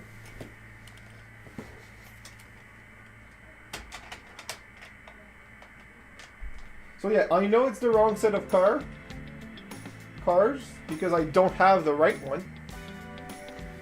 But at least we'll have something to pull.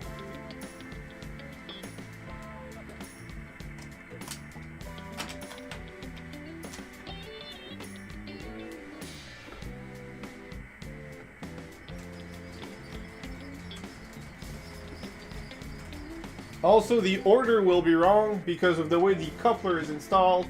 I can't put the baggage car at the front.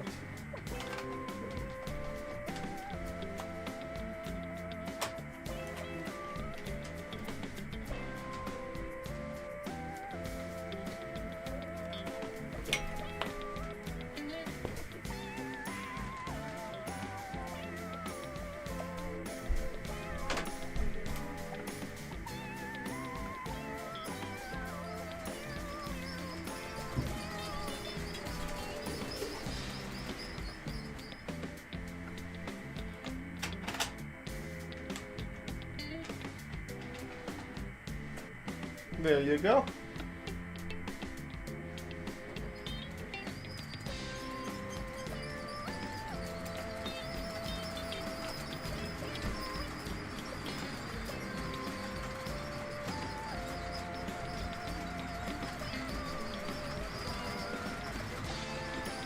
Alright, so we have some trains.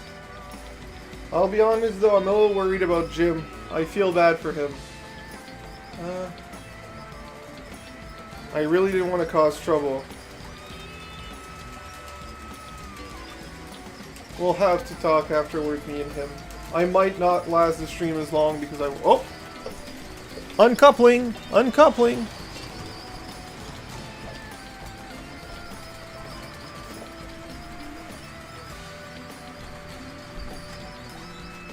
I may have a... Oh, it's fine, Dougler. I'm not sure what you're saying. Sorry. I will have to talk to him after because that is some stuff that I didn't want to happen. No issues. I still want to talk to you after. I feel bad. This is something that as long as I can't say on a call to you, like everything, I know, but I still want to talk to you. I want to. Until I have a conversation with the people involved, I will not stop feeling bad. I don't know. That's just how I am. I need to to have that kind of closure, I guess. Call me weird. I need to close a port on my router. Or unplug the whole router. No more internet. Completely gone. No more internet. Oh, Raven, you're staying with me. That's for sure. Thank you very much.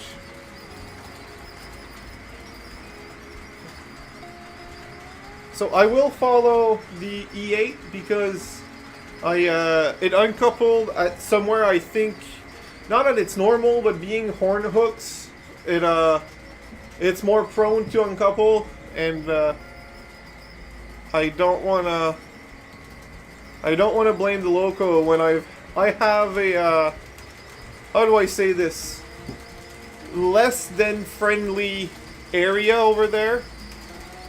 Yep, it uncoupled again. Less than coupler friendly area. It has multiple twists and tight turns and going left and right. So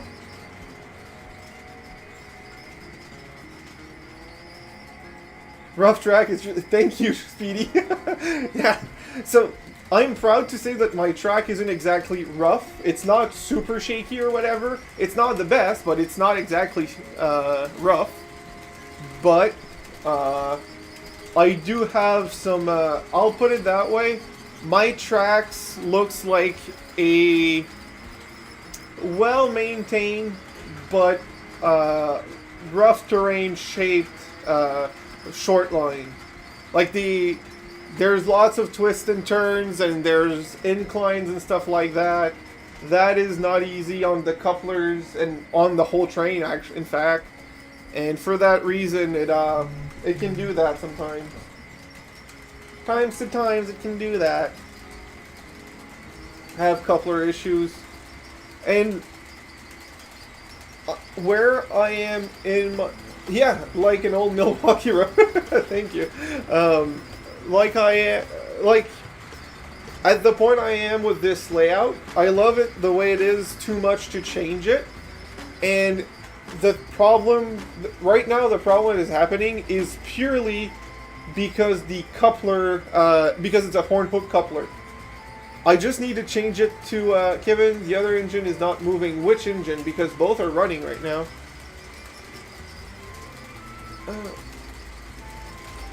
The only two engines that should be running are running. But yeah, okay, chops, you're done. All right, have fun, Jason. Enjoy the meal. But yeah, the problem will be fixed with a knuckle coupler, and there's some on the way. So I'm just gonna wait for that. I'm gonna enjoy these locos as is for this stream, and then I should get my coupler order in the beginning of the week. So yeah, it's not a big deal. Especially not for such a pretty loco. You should see the amount of couplers I've ordered. Lots of whisker couplers. Some undershank, some overshank, some normal shank. A few regular couplers as well. And also a lot of N-scale stuff. So. Oh, really? Nice. By the green one, you mean the,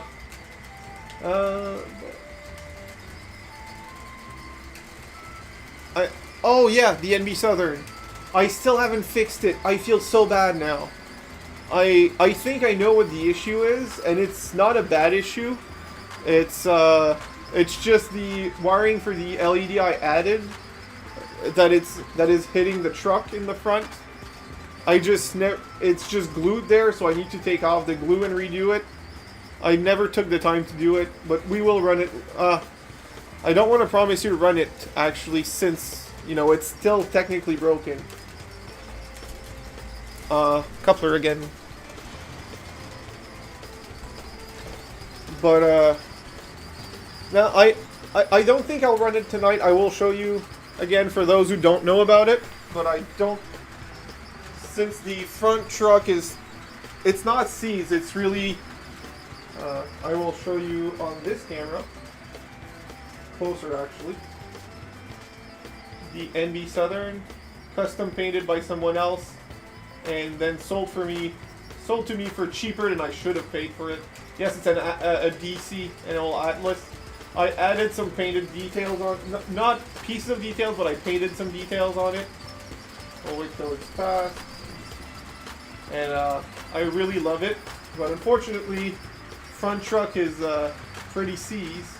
So, and it's not C's, it's just something's pushing on it. So it won't be running for a little while. When I said I had a ton of projects that I've never finished, this is what I mean.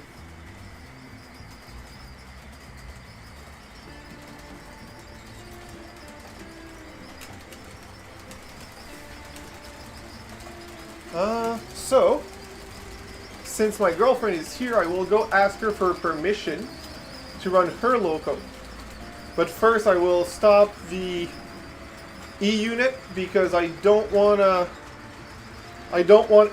runaway train and then an accident. Because the coupler are going to uncouple.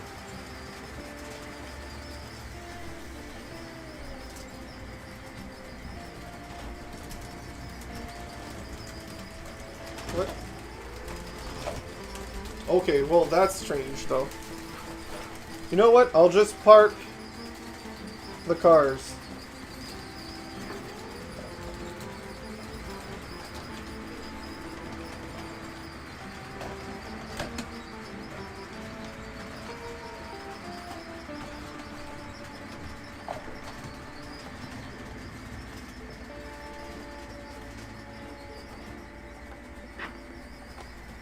I'll be right back.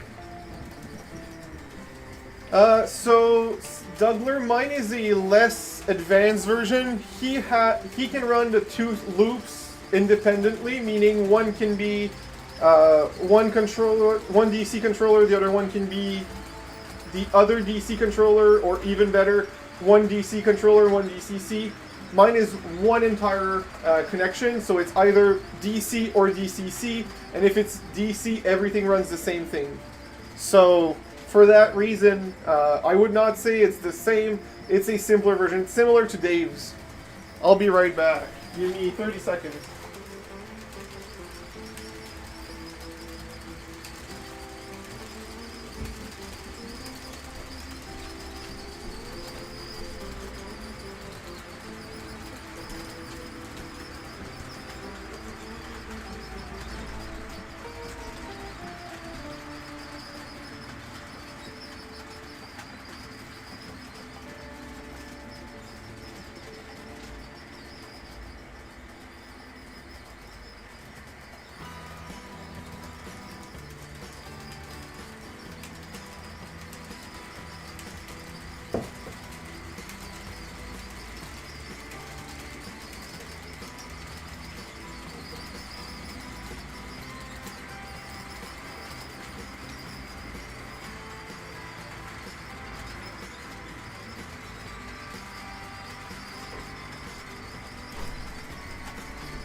Alright, I'm back, and my girlfriend gave me the permission to run her new loco, and she will be watching from the upstairs on the projector the new loco, so that's going to be great. And look how nice the Atlantic coastline is. Oh, I also have some unbuilt kit. It's one of the train cars. It's one of the new Rapido Procore cars that Mustache Mike sent me. There's one of the 4 car. I don't know why that car is like that. The coupler is a little lower. The trip pin is very low, and the wheels are squeaky. Actually, 2 of them have squeaky wheels, but only one has a coupler. So we will, let's run that new loco. Matthew barely touched it. I don't even know if he ran it. He said he did, but not enough to call it used. This one is going to be the nicest one because it was a special edition and it's DCC ready. So I'm going to be able to buy an 8-pin DCC decoder, put it in, and let my girlfriend actually use the control her train with me while I'm running, so we'll be able to do switching operations together. I'm actually excited about that. No matter what, I was planning on converting the Loco to DCC for her to enjoy it with me, but since it's DCC ready, it's going to be much easier to convert.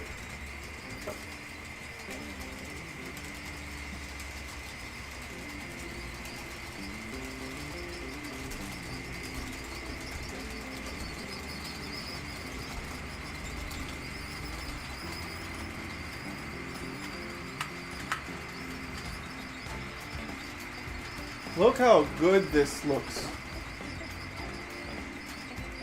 I'll actually get it on a better camera.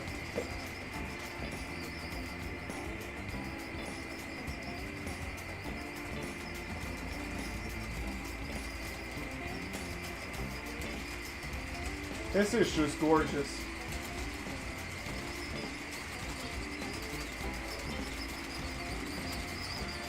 So it technically still needs...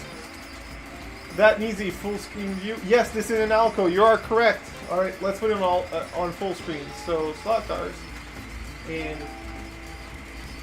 this. It still needs the tank area details. They're in the box. They're just not installed. But I need to glue them, and I don't want to do it tonight. So I figured this would be nice and good. It also needs the couplers installed. I don't know if there is I don't know if there isn't some in the box. If there isn't, it's okay. We'll just run it as is for now. It's a Fairbanks. Yes, it is. You know your trains better than I do, Mustache Mike. So, I'll remove the E8 and put this one on.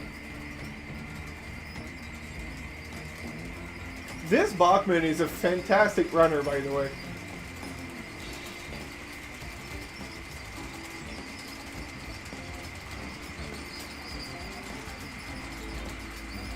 I mean, I'll buy one off of you. We'll just need to talk, Darren. There's no problem. I just have, like, I'd be honored to have your stuff. Your stuff works better. Simply, the image is better quality. The car is stable. Like, your car is plain better. I will not deny that. I want one of yours. The only difference is the setup that I want is not the 24 live stream. I just want to control it from my end. So that's why I'd like to buy it from you, and I'd like to work with you to have the signal sent to my OBS. If you want to, I'll pay for the car and the parts and the labor you put on. I'd love to have you. I will advertise your stuff. No worries. And look, maybe the emails, I'm the one wrong. I thought you said no, and you probably said yes, and I misunderstood. I'm not English. I probably made a mistake reading. So, like, I'll take my part of the blame for sure. I just have some requirements, but I'd love to work with you to make it work. I'll buy it off of you full price, and we'll make it work together. I just don't want a 24/7 setup because I'm not at home often enough to let it run 24/7. That's the only thing, right? And plus, your setup includes a full laptop that works great, but I have my desktop and my network configuration and like to use my wired setup. That's the only difference between your setup and mine, right? And if you're okay with those differences and you want to work with me, I'd love to do it because objectively your setup is better. Objectively. I can't deny that. So I just want to show this one from a closer eye. With my trains, but me exactly, Dave. Look how beautiful this GP9 is. The purple doesn't show properly. It's much brighter in person. I feel like a phone call to me. I'm sorry. We'll talk properly, right? I thought I went through emails and look. I'll take my part. I want to work with you for that one. Oh no, I just saw some green flash. Let's, oh, you have dirty wheels. Let's hope it doesn't go bad.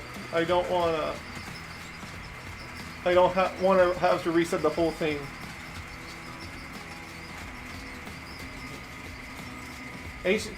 Ben Taylor, that would be awesome. I don't know if they made any. If so, who made them?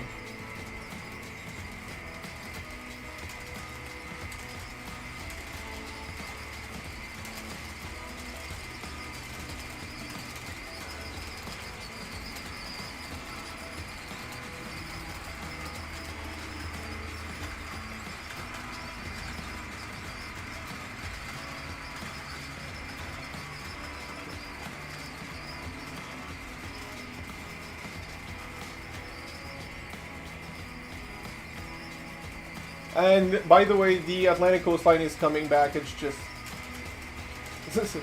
Is someone crying? I don't think anyone's crying. The Atlantic coastline is right there on the jittery screen.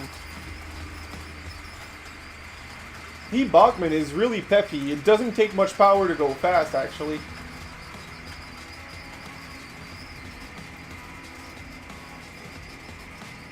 I will actually remove some cars off of the Bachmann because I do want to, because that's too heavy for a single loco to go up the incline. But if I remove some, I can absolutely put the E8 on, not the E8, the Atlantic coastline on the inner loop so we can see it more often. Yep, that's what I'll do. The tank cars are very nice and very heavy, but that's not gonna work with the incline. So we're gonna stop these cars. I'm gonna try to put them on the siding without having to take them off the track.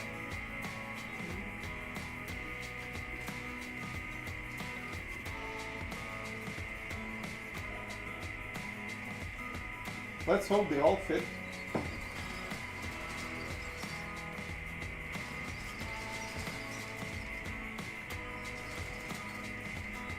Yes, they all fit.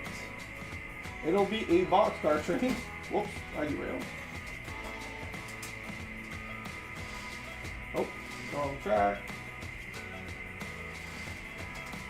I don't know why I keep thinking that telepathy will flip my turnouts for me. I have no idea why I think that, because that's not how that works.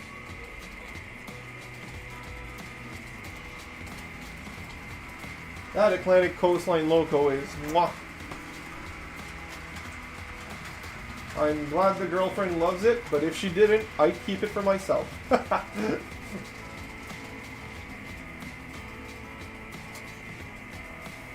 Let's see how strong that Bachmann is.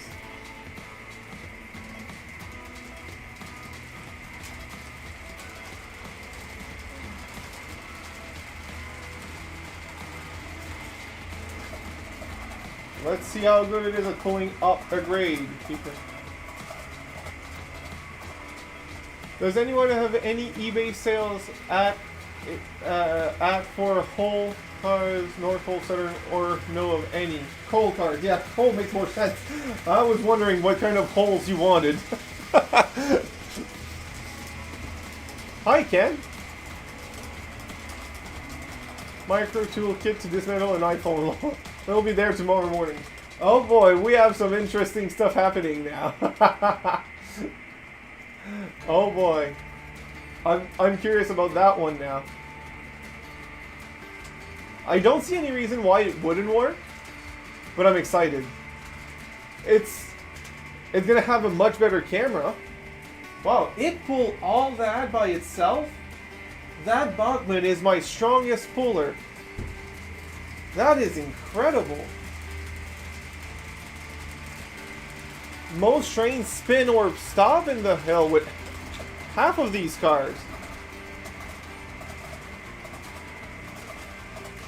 That is my new favorite Bachmann. So yeah, the iPhone thing is going to be more expensive because, well, an old iPhone is cheap, but new iPhones are expensive.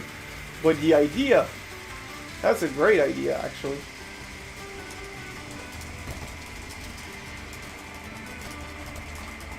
Yeah, that's, and worst case, you can use mirrors for the rotate and relocate. That's what I was thinking of doing if I did the dome car. Battery is good for 3 hours running. But if you keep the plug, you have a power source from the track. You just need a bridge rectifier indeed. So infinite track running. As long as you have power to the track and you have pickups, that's all you need. That's all you need. Think about it. Maybe you need a potentiometer to adjust the voltage, but I think you're set, my friend. I think you are set.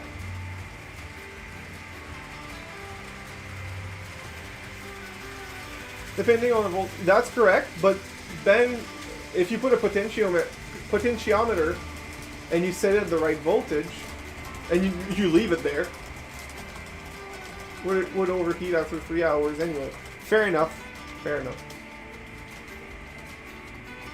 I did test the bridge rectifier with the current battery that I'm using, and the bridge rectifier got really hot, so I'm thinking of putting multiple ones parallel so that the power is divided in between them so they don't heat up as much. Parallel would work for that. It would divide the power in two, or multiple if I have more than two. I really wish the color was correct on my cameras right now. And a capacitor, yep. Shorts and spikes as well.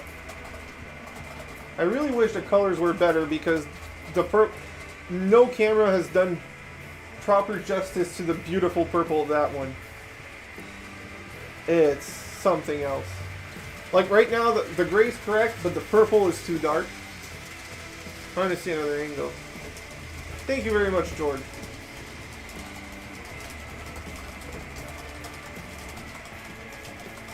So it's not really an issue, Jim. I'm just thinking out loud. Dave decided that he'd ordered a kit to dismantle his old iPhone and turn that iPhone into a camera car. So, and since it has, the battery would last about 3 hours in the old iPhone, I was like, maybe you could use the track power to charge the iPhone, but he did mention that the bridge rectifier and potentiometer would overheat, which I get it. And my thinking was putting multiple bridge rectifier and multiple potentiometer in parallel to divide the power in between each other so that they don't overheat. Just an idea, but an idea nonetheless. And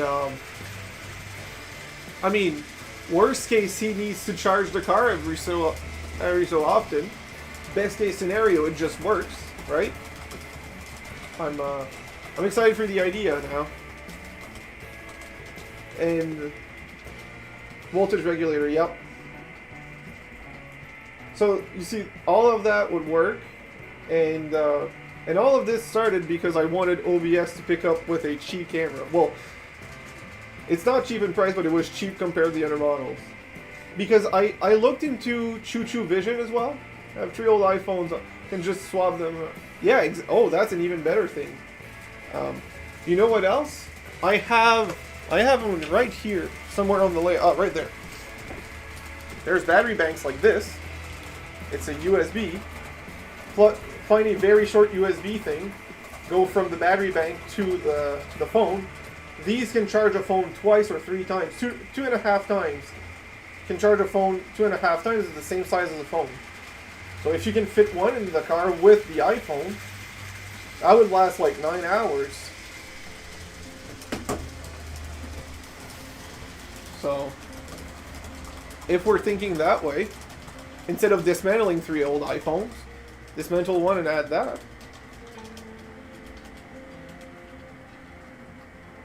I am incredibly impressed by that Bachmann Loco. Not only is it such a smooth runner, but it pulls up the hill like nothing else. Even my 6 axles don't pull up that much.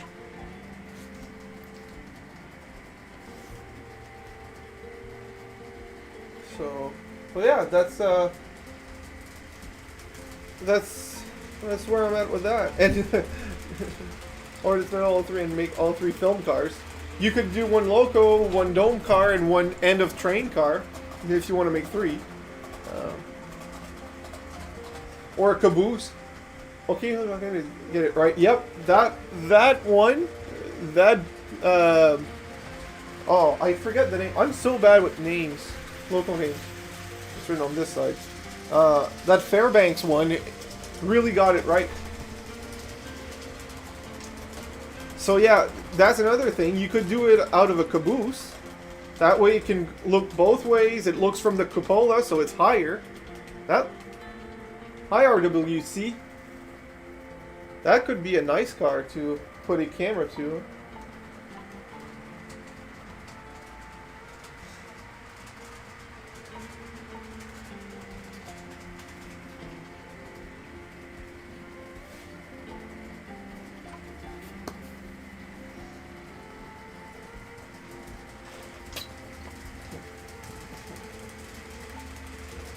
So yeah, this is impressive. That Bachmann and the ACL. Unfortunately, we can't do a pull test right now because of the lack of couplers that are on the way. But it looks gorgeous. The camera's not doing it justice. Trying to see a good angle for the purple to really shine. I think the best colors was this camera of all things. Let's see if that will. Oh yeah, it's a lot closer. Oh yeah, that's a nice purple. That is the purple.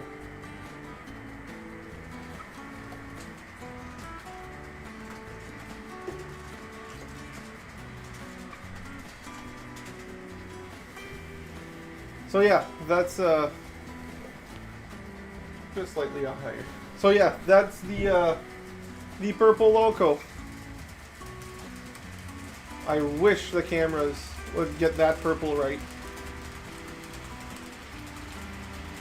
Also, this one's slightly crooked and it's been bothering me.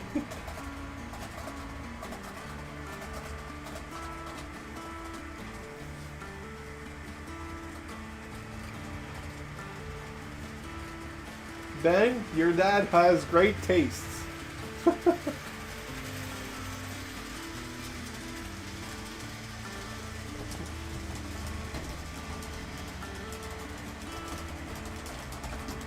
So, these are running great. Like, really great.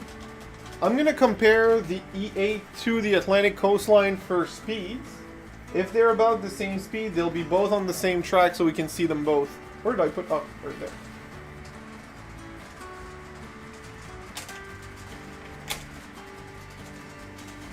Seems slightly faster on the E8 side. Oh well.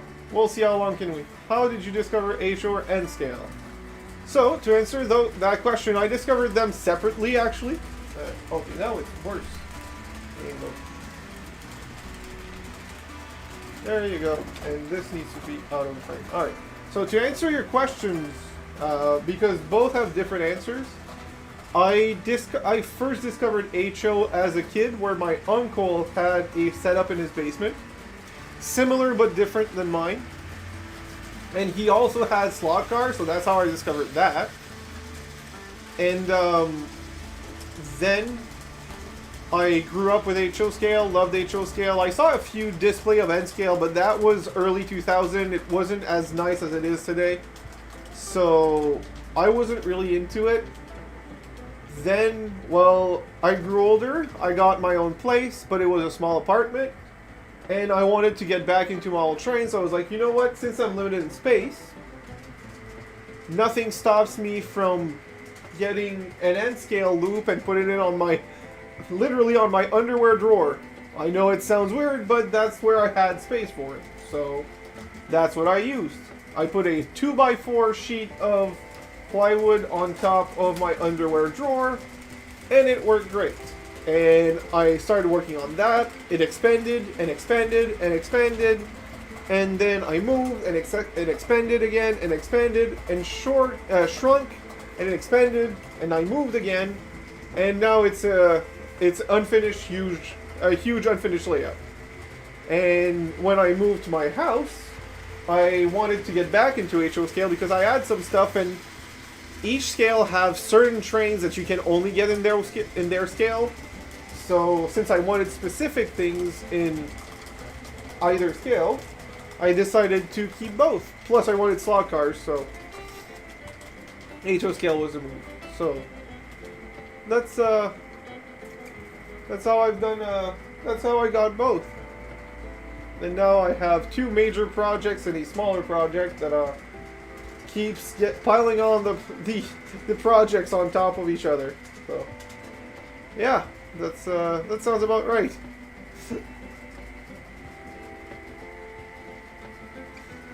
So right now, what we're seeing is the biggest disadvantage of DC. It's not independent speed control, which the E8 is faster at the same voltage as it's faster than the Atlantic coastline. So every time the Atlantic coastline the E8 gets close to the Atlantic coastline, I need to pick it up and put it back. And let the E8 pass first. But, you know, it's not a big deal. Hi, NS. Thank you very much, George. Like this flap. You see how close the E8 is getting? When the Atlantic coastline gets beside me, I pick it up.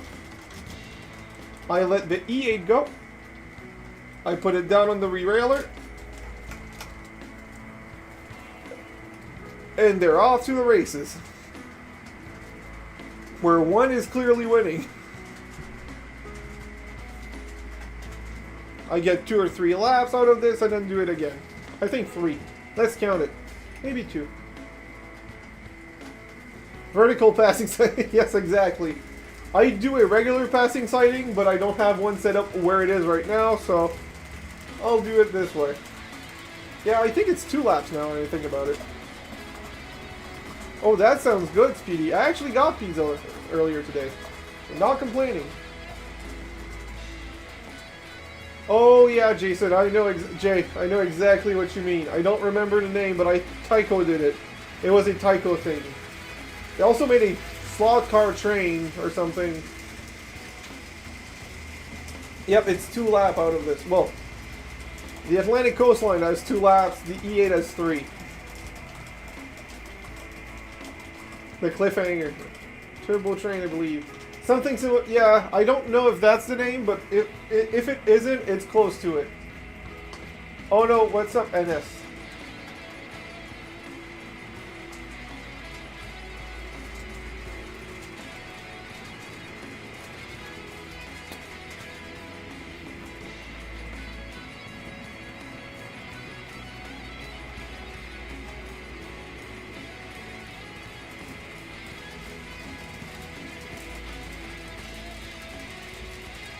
So in 10 minutes we'll change the trains, but I think we're going to stay DC for the next lap.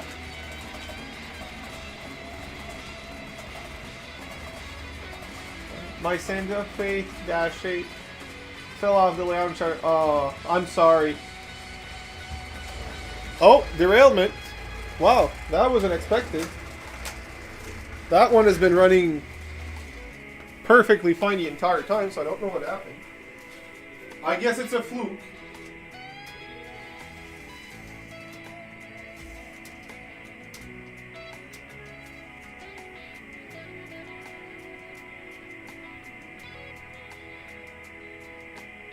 Oh, now I know why it's such a great puller. He did mention it to me, but I forgot about it. This loco has traction tires. So, that's a cheating thing. That's cheating for pulling up the hill. That's why. He told me, Matthew, and I completely forgot.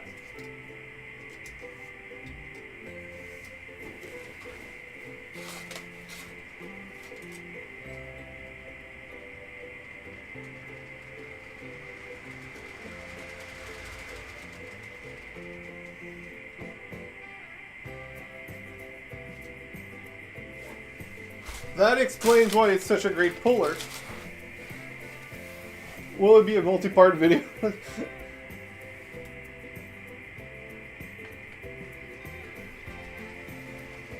Alright, have fun, Raven. Well, fun. Have a good one, Raven. Hope everything goes well.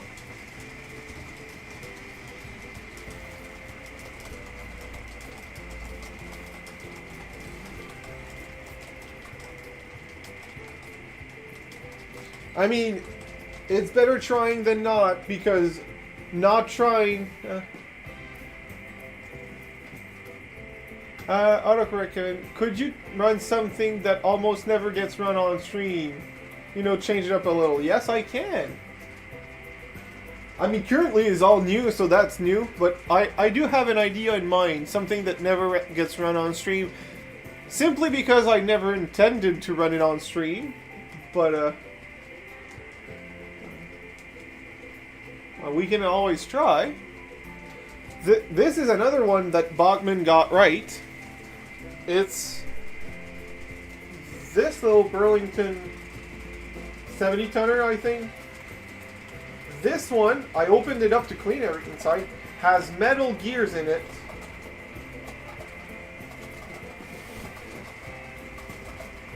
So, the whole gearing system is metal in there, so no cracked gear, that's for sure. So we'll run this one. I run it on my personal time, but since it's not the best runner, I intended it to be my my personal collection, not my my YouTube collection. Because I have some models that are... Oh no, at least it's a Lego, so it's a rebuildable thing.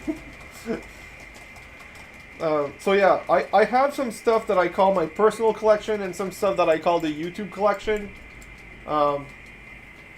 This is part of the personal collection. I just loved it. And it's a Christmas gift for my girlfriend, so it's special. Oh! We're gonna have an accident. Boot it.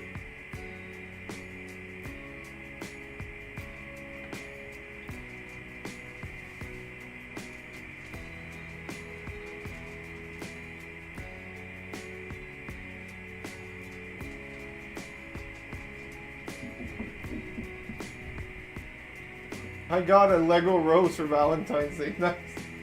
Oh no. So, I guess the E8 is going to push the Atlantic coastline because I missed it when it passed.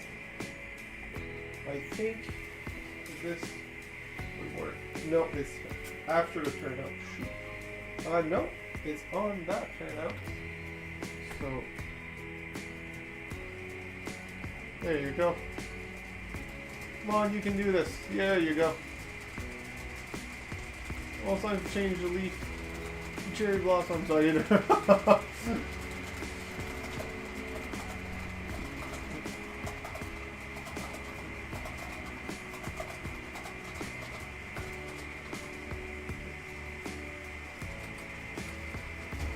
Oh, derailment again. That is odd. So we'll have to change everything, I guess.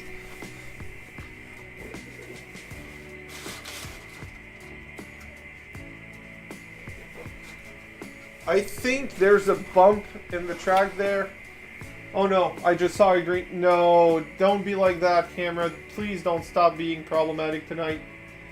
It was great until now. I might have to replace it.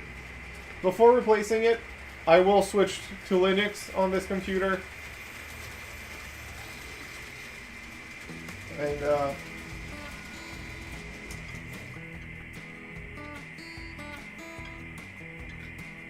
so, the Atlantic coastline has been amazing.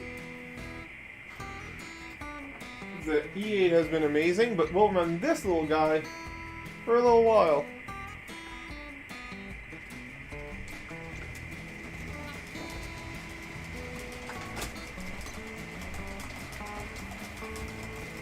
Though with such a short wheelbase and some plastic frogs, it might stall on some turnouts. Just a heads up.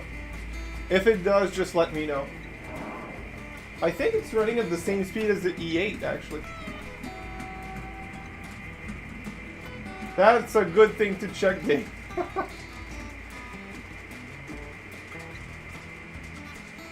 Nope, they're not the same speed. Alright. Well, next lab, the E8's getting off as well.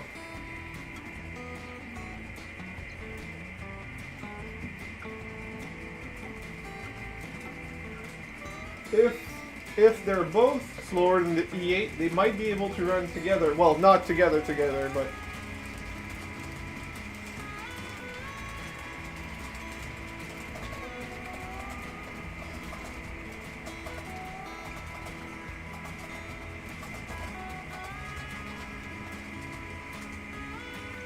It's so cute. It's so tiny. I have a caboose for it, but the coupler heights are different, so... More coupler change.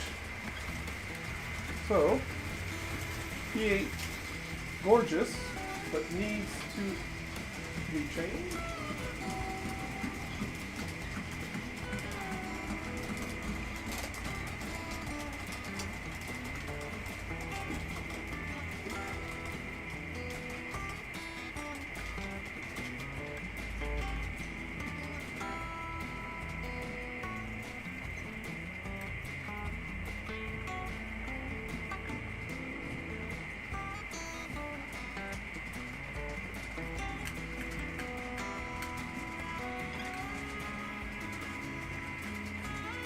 Why do you choose Linux instead of Windows? Just wondering.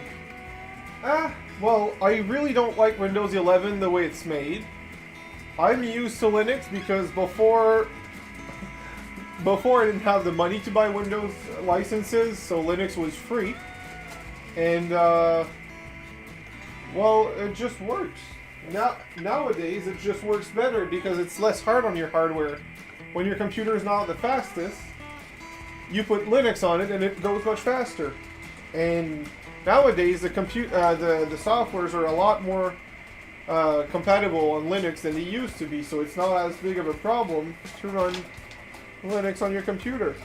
So I'll put a boxcar. I think I have one that works with both.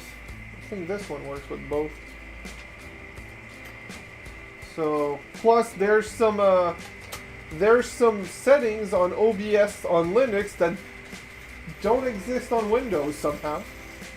And, well, if they don't exist on Windows, I can't adjust them, right? But I need them, because otherwise the cameras go glitchy, but not on Linux with that setting. So, that's about it. That's as simple as that. And yes, that is another part of the gift from Mustache Mike, the Rutland car. It is the proper coupler height, so it'll be a nice little addition.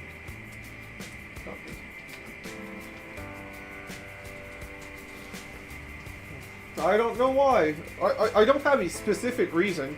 It just works for me, so. And it's free and it's safe, right? I'm not gonna ask for anything else. If it's free, it's safe. It's free, it's safe, and it works. I'll keep at it. And a lot of people recommended me a lot of distros, like versions of Linux. One of my friends convinced me for one of the computers that I have But for the streaming computer, it's not gonna be that version. It's gonna be the one I know that is stable and works great, which is Linux Mint. It's simple, it works, I like it as is. I don't need anything else.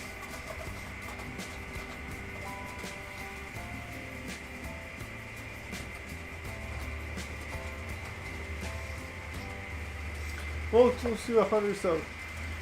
I mean, slowly and steady, NS. Just keep doing YouTube shorts of your trains passing by. I don't know if that's what you do right now, but YouTube shorts have helped my growth a lot. It's a slow but steady growth, so just do 1 to 2 YouTube shorts a week of just a train passing, and you'll see progress. I have to do it. YouTube doesn't allow links, but I will add the link myself. Just give me a second. Copy. So. Hi, Drummer Dick.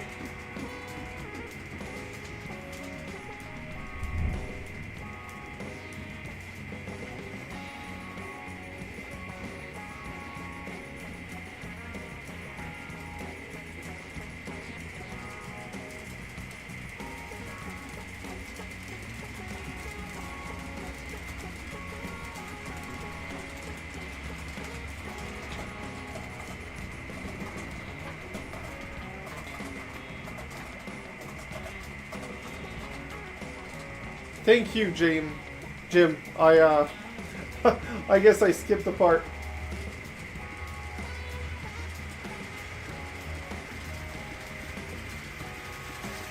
Let's go see this stream statistics.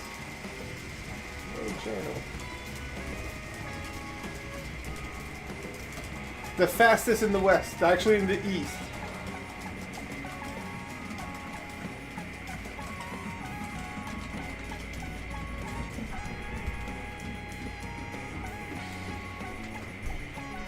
Oh my god. I'm not opening that. I'm gonna get hungry again. Way east. Yep, you're correct. Way east.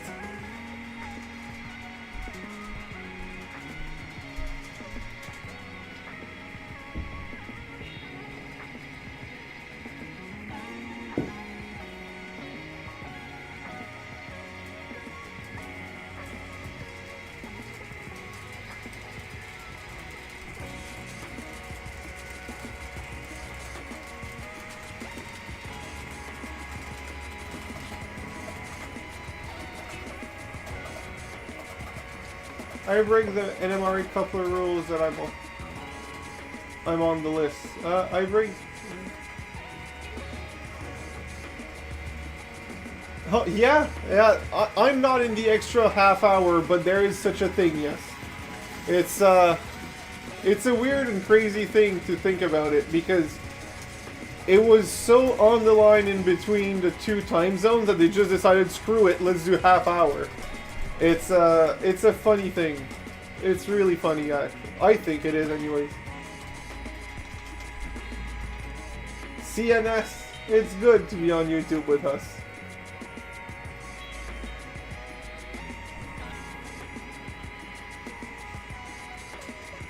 The real hilarious thing, just in line, it's it's when there's a TV ad, like a commercial on TV for an upcoming show, and they have to say the time. They're like 6 p.m. on Eastern time, Quebec, Ontario, 7 p.m. Atlantic time, 7:38 on the 7:30 on the Newfoundland time.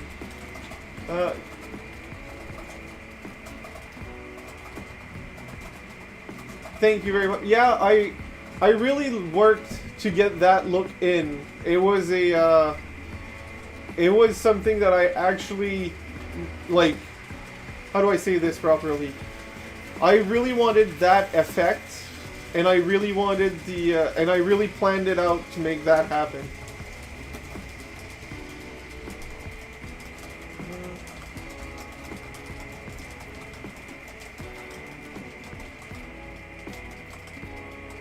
Gander time? I'm not sure what Gander is. I feel like I'm missing a crucial piece piece of information here, and it's a simple one. I'm at Atlantic time. I don't know. Oh, it's derailed again.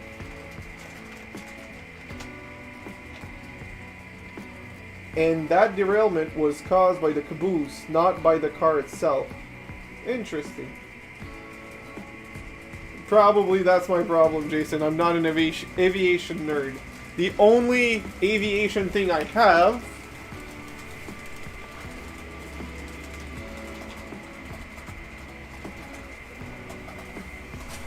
is this little kit I built a while back. I didn't put the stickers or anything, I just built the kit and I was happy with it and ended there.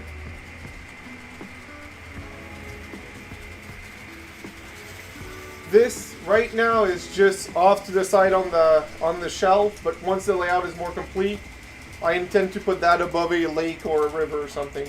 So this will have a purpose on the layout.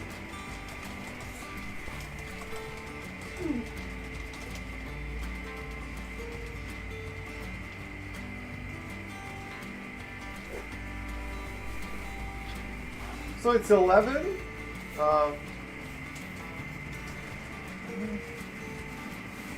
I think we're gonna go ahead and switch back to DCC to bring back the prototype camera car for at least another half hour.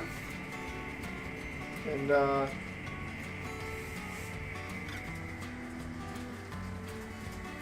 then we'll go ahead and enjoy that as well, because to me that is new as well, right? I didn't have a camera car not long ago. Steam. Oh, I mean, I can run the steamer alongside the camera car. That could work. That will be done, actually. Yep. That's what I will do. Good idea, Daniel.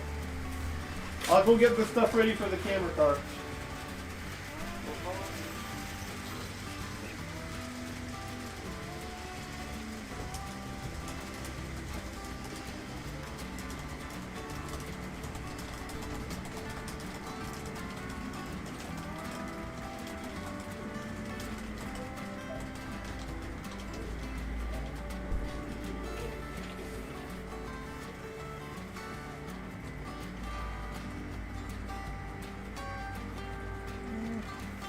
Hi, Luckrail. So the battery is not charged completely, so what we'll do, hi Eli, is switch to the steamer as requested and another train. We'll run the the steamer. If I don't put the full passenger train behind the steamer, I can set my what is it called?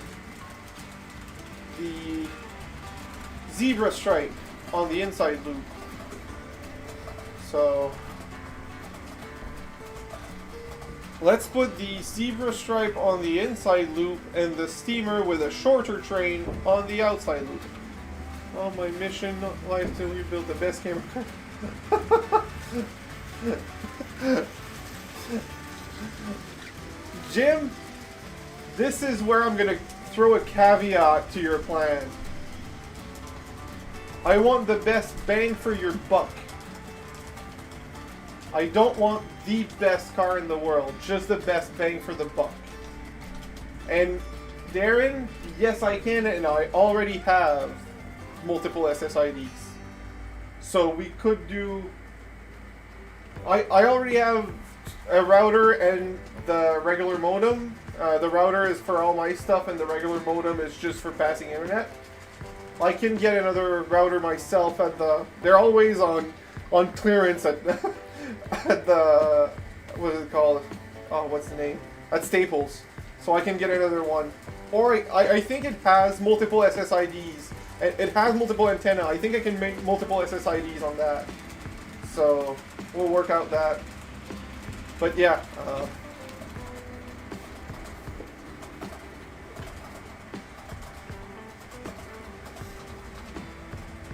Alright, so let's run the steamer as requested, but oh, derailment again. I don't know why it's randomly derailing.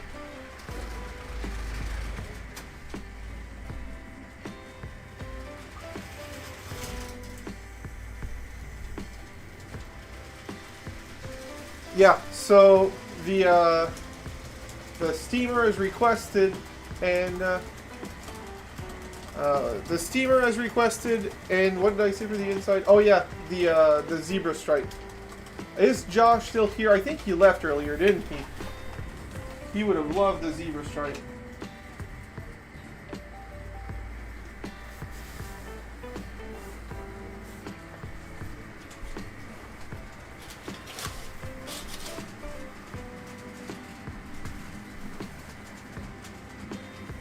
I just love these ones.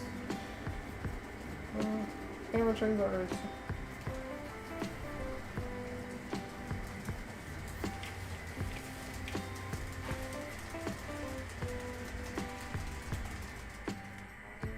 So this is being moved out of the way.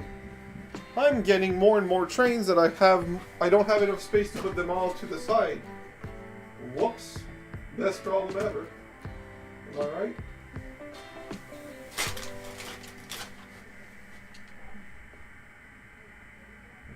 See, camera trains, I did the worst version of that. Much worse. It kind of works.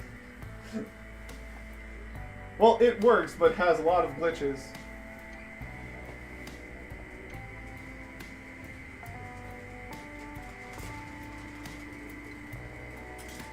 Oh. Oh, come on. Now where's that? Okay. I broke the coupler out of the... CN is too corporate to do that stuff. That's the thing I don't like about CN. They only did the other heritage schemes because there was pressure because every other brand did. They just followed. They didn't actually care about it. CN is too corporate for that stuff. CP Rail might have a lot of issues, but always had the proudness. They're always the first one. Them and Union Pacific are always the first to put out either heritage units or special units. CN had a every child matter. Well, CN, not CN.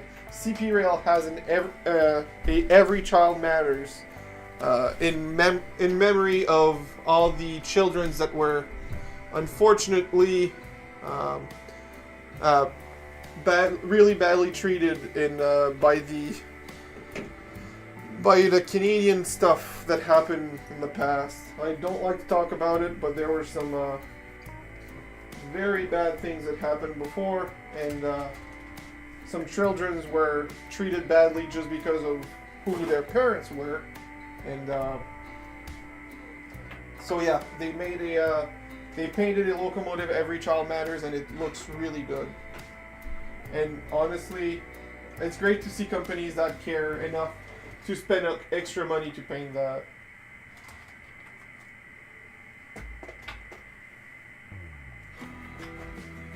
It's a beautiful orange, but a very different orange than every other CP rail. They also have a I don't know how to pronounce that, but the orange containers painted locomotive. I don't know what's that about.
No, Dougler, I will show you. I have N scale stuff with that orange thing. I just can't pronounce the name because I'm bad at pronunciation, I guess. That is ready to come out.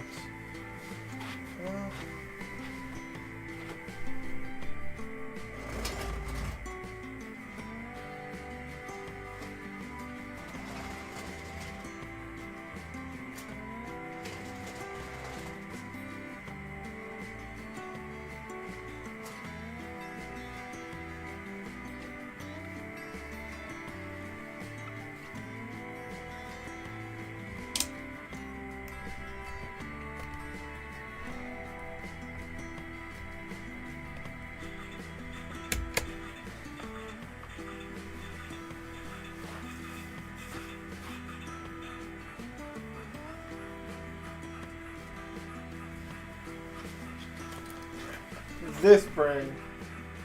I don't know how to pronounce it, but this is... I'll try in another camera maybe.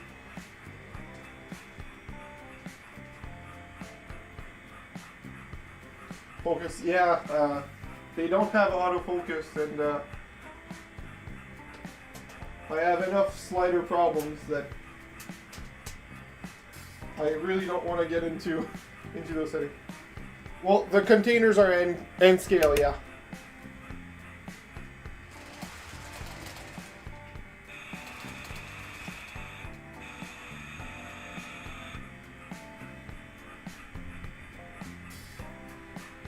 So, almost, Jim, almost.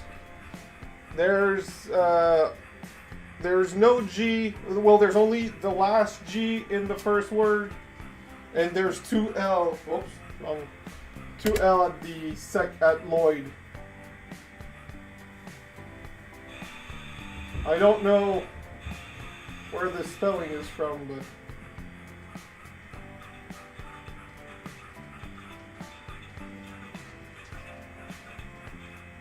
I don't have a Pi Zero on hand, so I don't know how small it is. But I guess so. Good night, Josh. Oh, you're about. I was about to run the zebra stripe. Shoot. Hi, Russ. See, I'm saying hi to you when I see your messages because I'm not on my phone.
Actually, I'm gonna go through the inside too.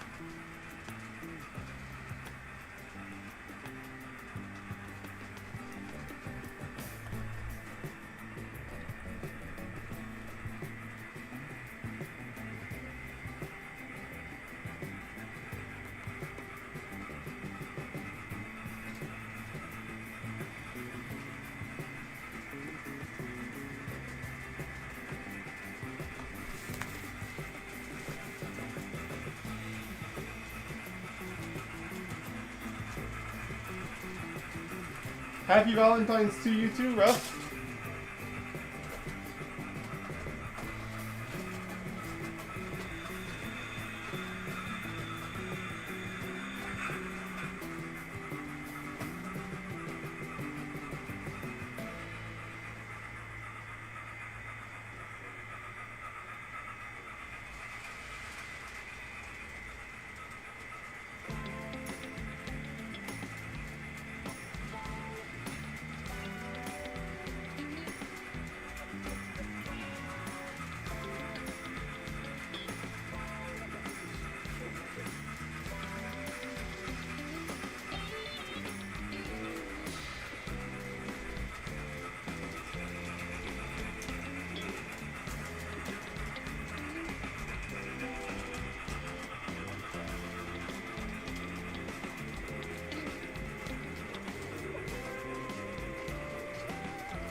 Alright, so the zebra stripe is off. This doesn't run often, obviously. And it dropped his cars, so.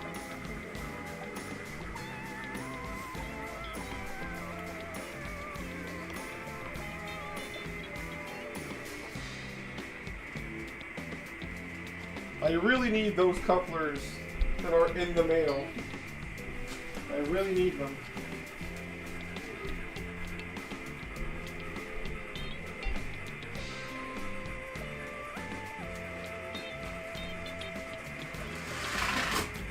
And shoot.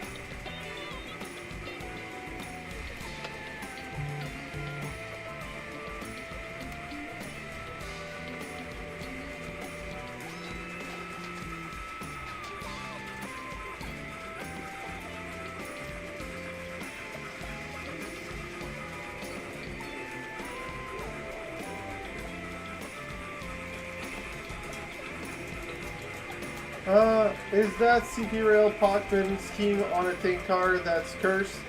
Nope, that is not one of those. My Potman cars are great.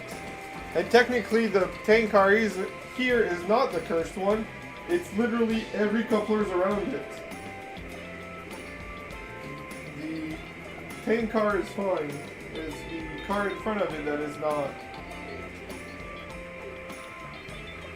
I somehow managed to make sure that every coupler on this train except the tank car has issues.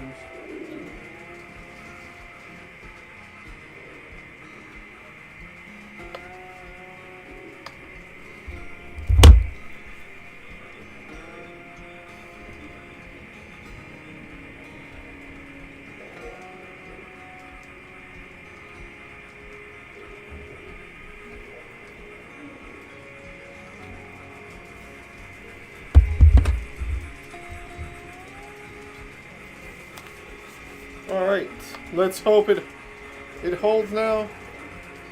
We'll send it fast. Good night, ABC. Thank you for coming, by the way.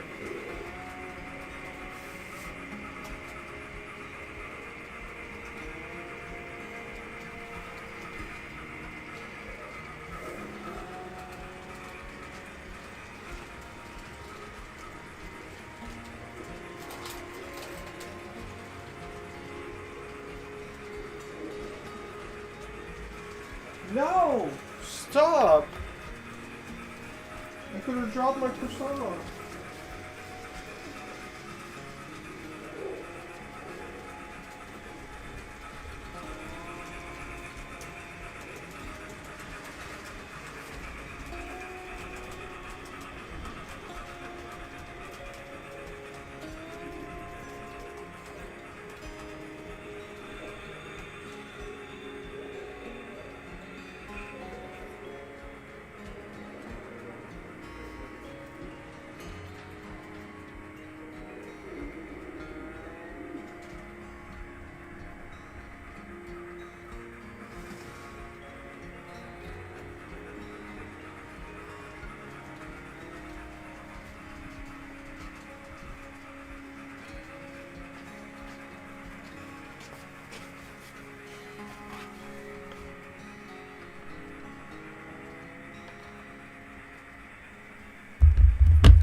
Chop update again. I ran a sell of GNW, so they're 4 mile. Nice!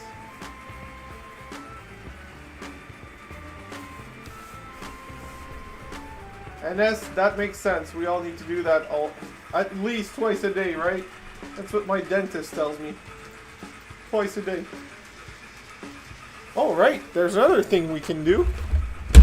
Today I got, at the pharmacy of all places, some very close to scale tractors.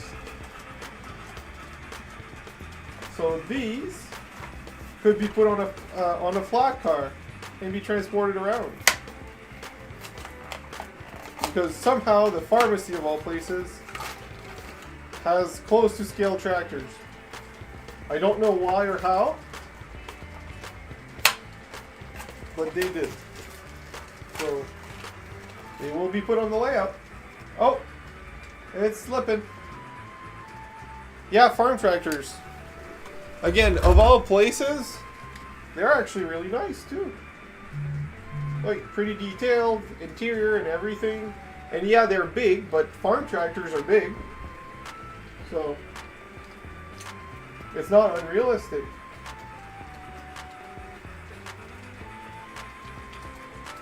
There you go.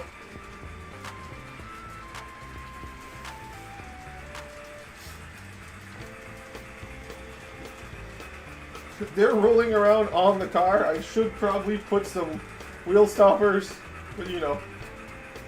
Good night, NS. Thank you for coming.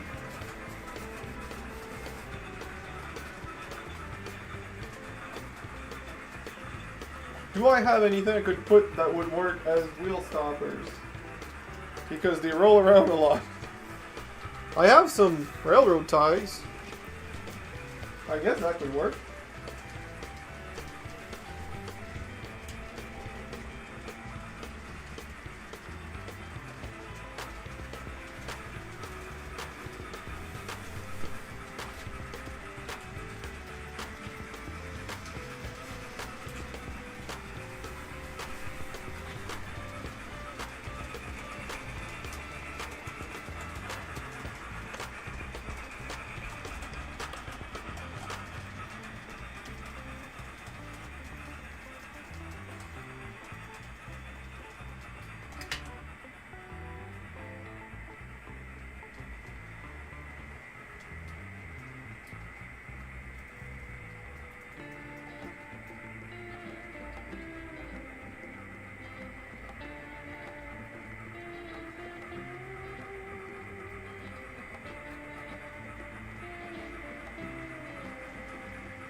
There you go. Railroad ties for wheel stoppers, and it actually works.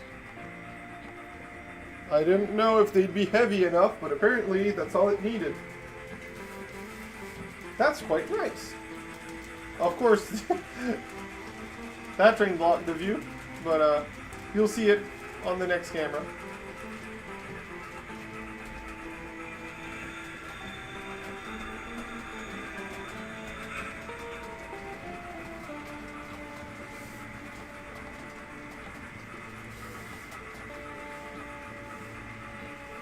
Yeah, the chat can bug out sometimes. It's far from perfect, and as soon as it goes over a certain amount of text, it either bugs or... Good night, Luck. I thought you were saying good night the other one, but now it makes sense, actually. Yeah, good night, Luck. Alright, let's go grab some water and sit down with you guys.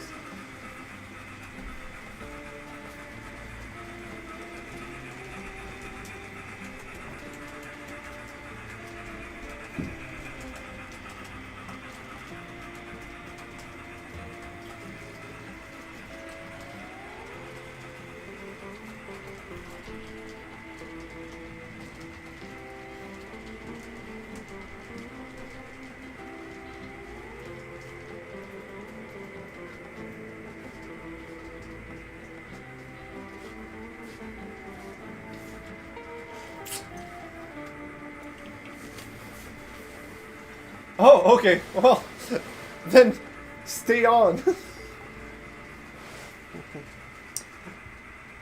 Welcome back. Yep, thank you, Russ. You had the right way to say it.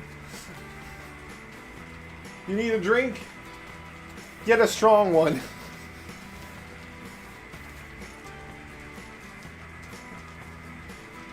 Hi, Jersey Bill. Glad to see you. I think right now is a good time to go check on the batteries, see if it's charged enough, because I have no indicators of the battery level.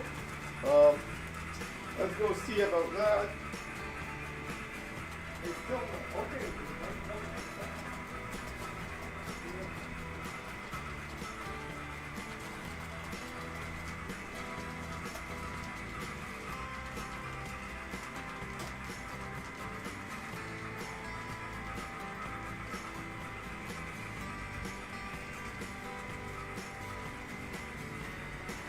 So it wasn't done charging, meaning I used more battery than I expected.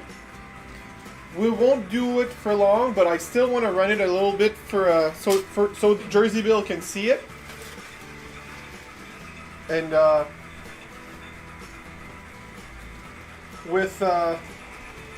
but like I said, we won't run it for long. Anyways, we all saw the glitches earlier, so that's the unfortunate part because it's not a fancy system, but we will still run it regardless.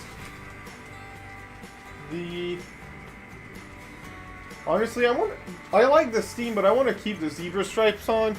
I don't run that one often. So 5702.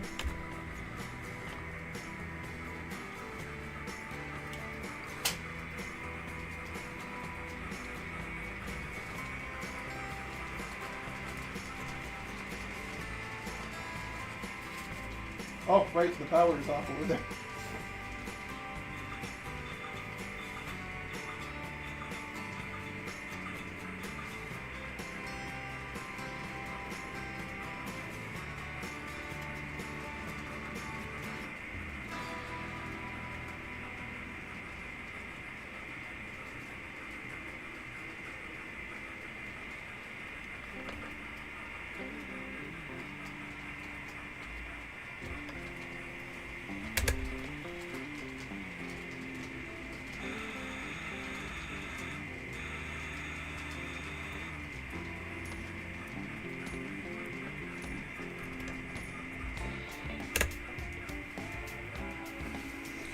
Alright, so you're going to see a lot of flickering, but a different perspective. And you're going to see my first attempt No room for a camera in the whole box of a steam locomotive. Maybe a camera, not for the entire setup, no. So, I will show you after, Jersey Bill. I custom built my own, badly, but just good enough so that it kind of works. A full camera car with RC parts, RC drone parts. Come on, plug in. Hey.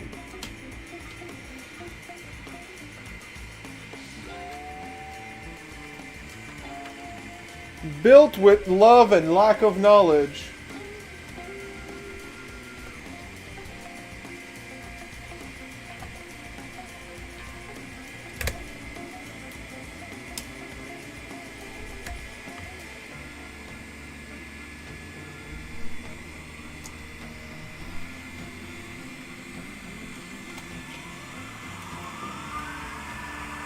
So, I need to turn on that camera, train cam.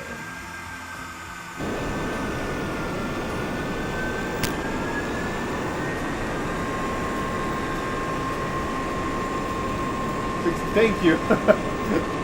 Mine is a gift from Dave, actually. And what you're seeing there is the glitches I was talking about.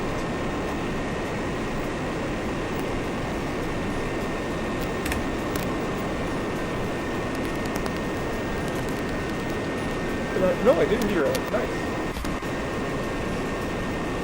So right now, the biggest downside to the setup is the obvious camera glitches, but the second biggest downside is the fact that it's battery powered, and it's an RC battery, which is a lot pickier with voltages and stuff.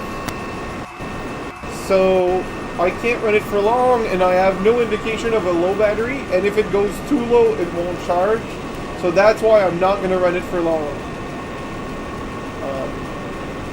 Even though I want to work with Darren to have his model, which is vastly superior, I still want to work and improve this one to make a DIY version. The zaggy antenna on the camera might help, maybe. So yeah, I have a lot of work to. I still want to improve this one and make it more stable and reliable, so that I have. Oh, wrong track. So that I have a DIY version that I can show you guys, so you can build it yourself. It won't be as nice, but it'll be more stable than this. And in the meantime, we're gonna enjoy the problems that this has, but enjoy when it doesn't have problems.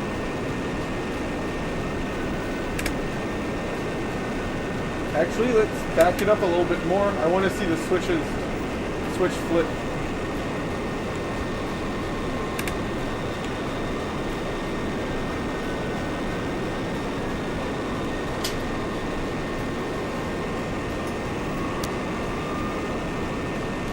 Bluetooth, yeah.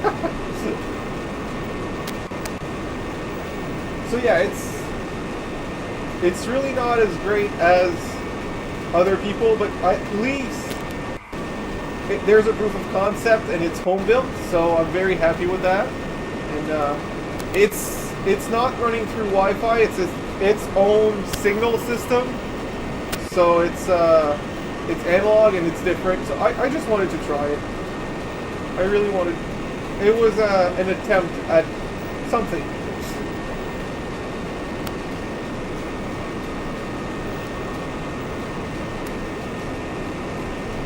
Why is it stuck now? Oh. The steamer got stuck on the boxcar. That wasn't even the camera's fault. Oh, did I try it?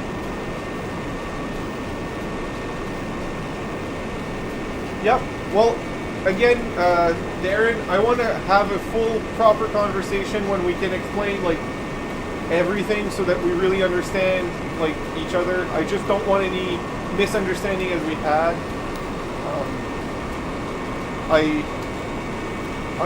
the yellow car will absolutely work great, but I still want a full conversation. I don't want any problem or misunderstanding, because clearly there was a miscommunication on my side, and I don't want that problem to happen again.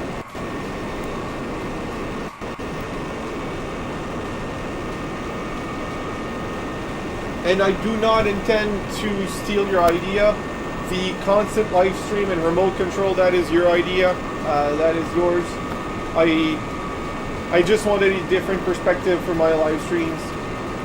And yeah, so that's the... yeah, the resolution scrap. Again, that's a cheap analog camera made for drones. And the wiring scrap, so...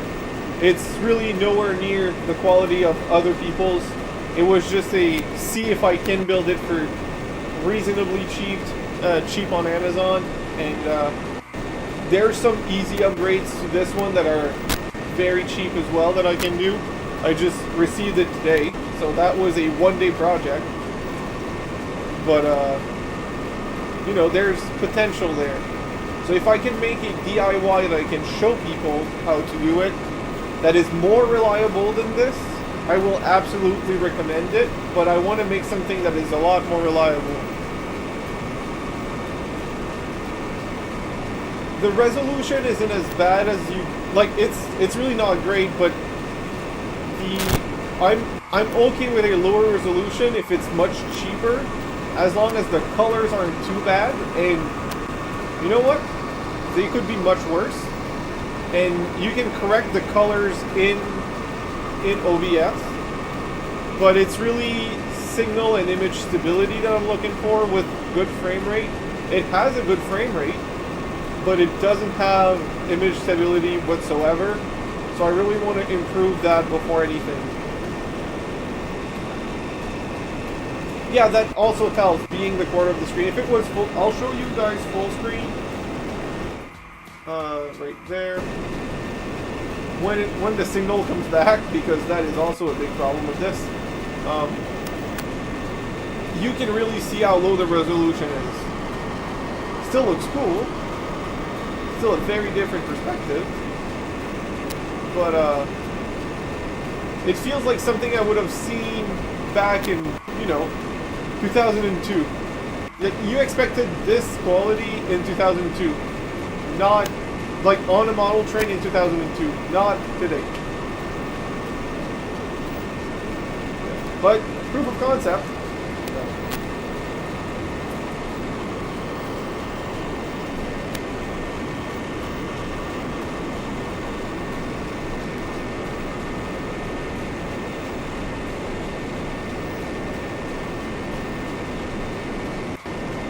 And this happens. Yeah, that's it.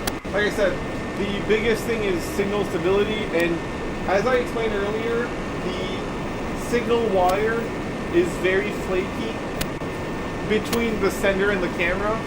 So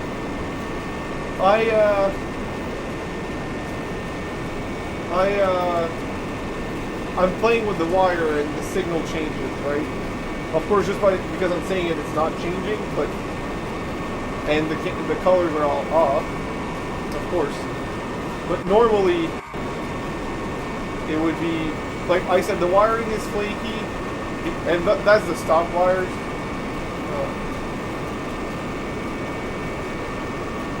But it works. So to me, that was a huge achievement. In one day, really, really good. I hope no one has epilepsy, because this is a nightmare for them.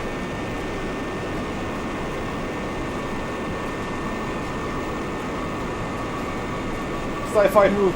I could just like, thank you, Tracy. So George, I will do a video on how I did this in the future, but I want to make it more stable in the image quality. Like I said, maybe not higher quality, but at least more stable for the signal. So for that reason, I will explain to you later when I made it work properly. For now, it is just testing. Other people have made Thank you very much, Russ. I got it, I think 2 weeks ago, and oh shoot, this camera angle does not have the browser. Oh no, we may have missed it. No, not it.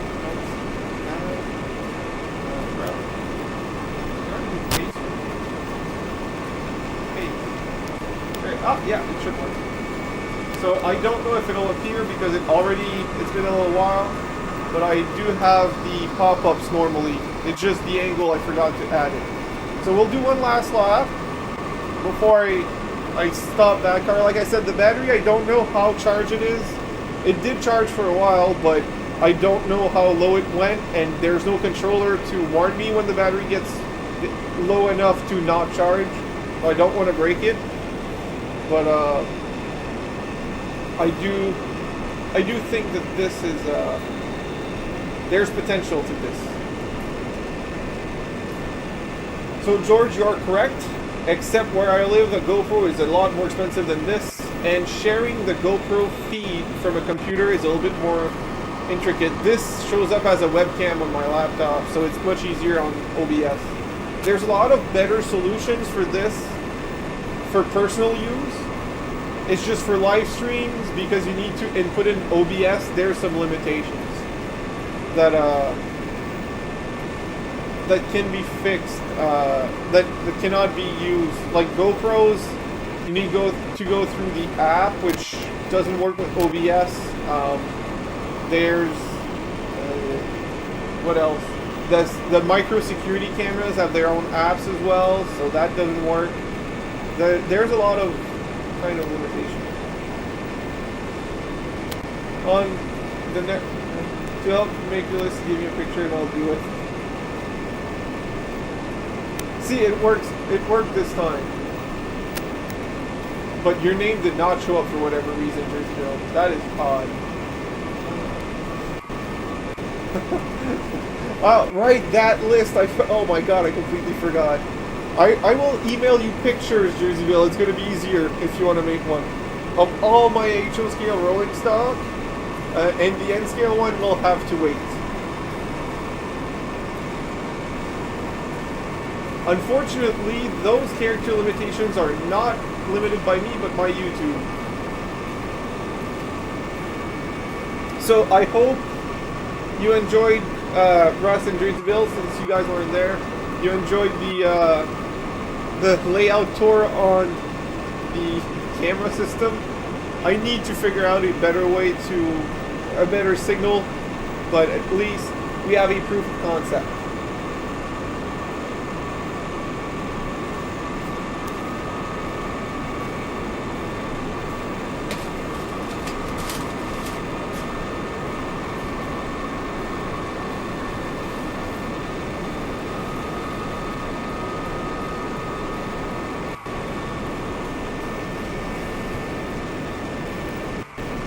Yes, it is.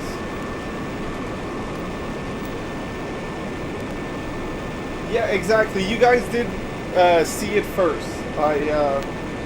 Which I find it quite fun. It really is a different experience.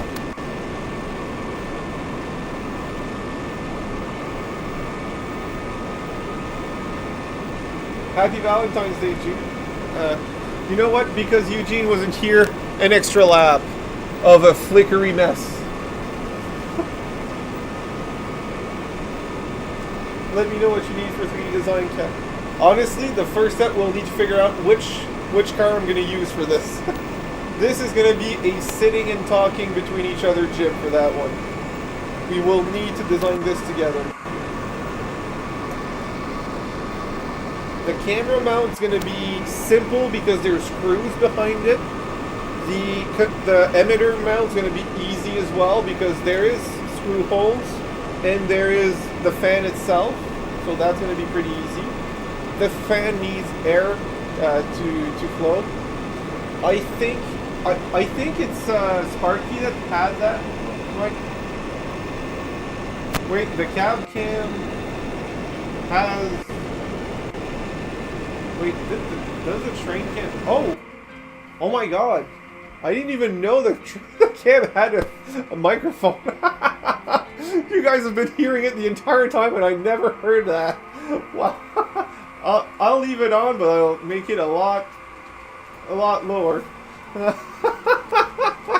That is... that is hilarious. Wow. Okay. So I did bring it back, but I dropped the volume by a lot, hoping that helps. But yeah, the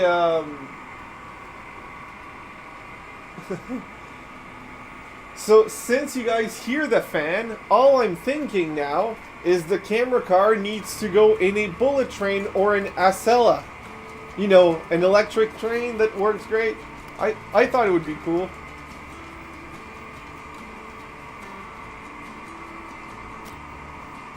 So yeah, and I will show you what it looks like. Just give me a second. So it's not the best thing. Right now the camera is taped to the top of the loco. So there's that. And then the whole system is right there. There's a battery, there's capacitors for power stability and cleanliness. There's, you know, the emitter. There's a few things there. So that's the setup. Not the cleanest.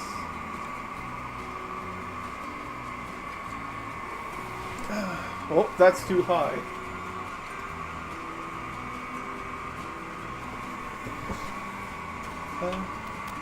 So I will send the Discord link. If anyone have questions about this, I'm willing to answer, but again, this is nowhere near finished. So do not expect this to work as a finished product. If you use what I use, you will have the same issues that I'm having. So I'm willing to help you and answer your questions when I have time in the in Discord. But fair warning, it's far from perfect.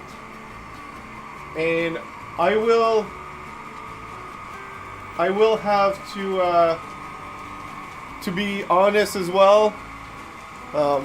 Since Darren is going to help me with one of his own, this project will be on the back burner for a while. Give me a second. I'm going to send the link to the Discord.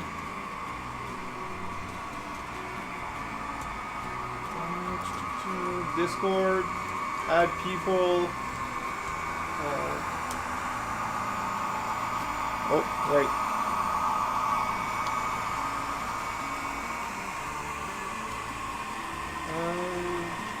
Edit invite link.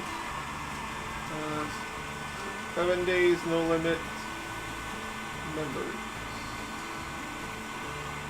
Alright, new link. Copy link. Close Discord. And send it here. So that is my Discord. If you do have questions for the camera train, I will be answering there. Just unfortunately for everyone here, I do not have the answer as to how to make it better. I have some ideas, but no promises.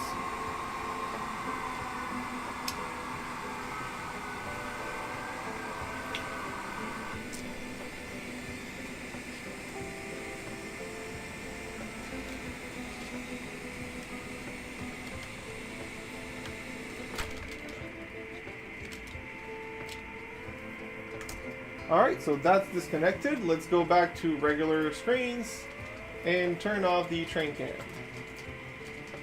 I feel so stupid now. I did see that there was a wire that it came with that had a headphone plug that's separated from the USB, but I figured that only that one would have sound. Now I'm gonna have to watch a replay and see how bad that was. my email address. I will send it to you. Give me a second. I will send the email address in the chat as well. I want to send you my email address associated to this YouTube channel. It's going to be easier. Where's my email? Why do I have to run a CAPTCHA on my own email address, YouTube? What is this?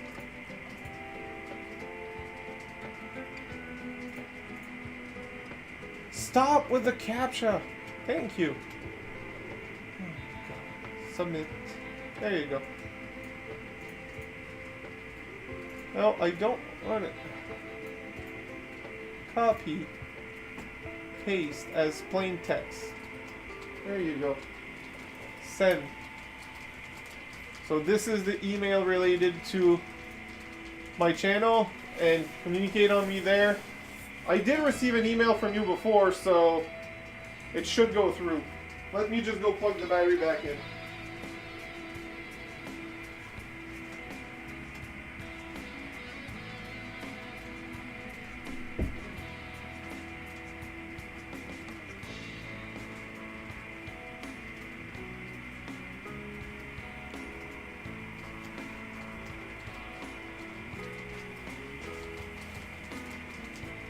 So,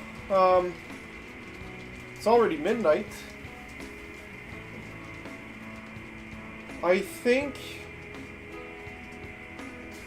we're gonna end the stream very soon, honestly. I'm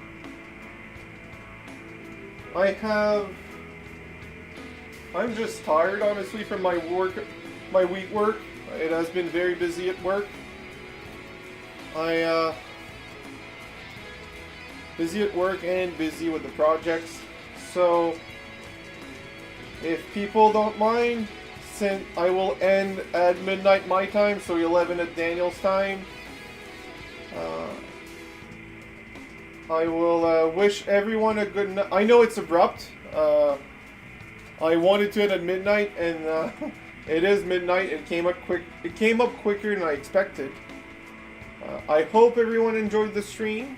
I will look down so that you can see me on the camera. I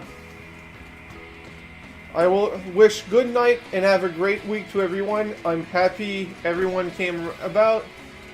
I was the same last night. I hit the wall. Yeah, exactly. So yeah, I hope everyone enjoyed the stream. Don't forget to like and subscribe if you haven't, and to come back next weekend for the next stream. Finally, this should be up and should be actually have progress in a video on this. And yeah, this is gonna be the end for the night. Thank you very much, and thank you all for participating in the first test of the camera car. It was actually really fun, and it was nice to give you the new perspective, like give everyone a new perspective of the layout, seeing all the things I've messed up. I will end the stream at the end of this song, so good night, everyone.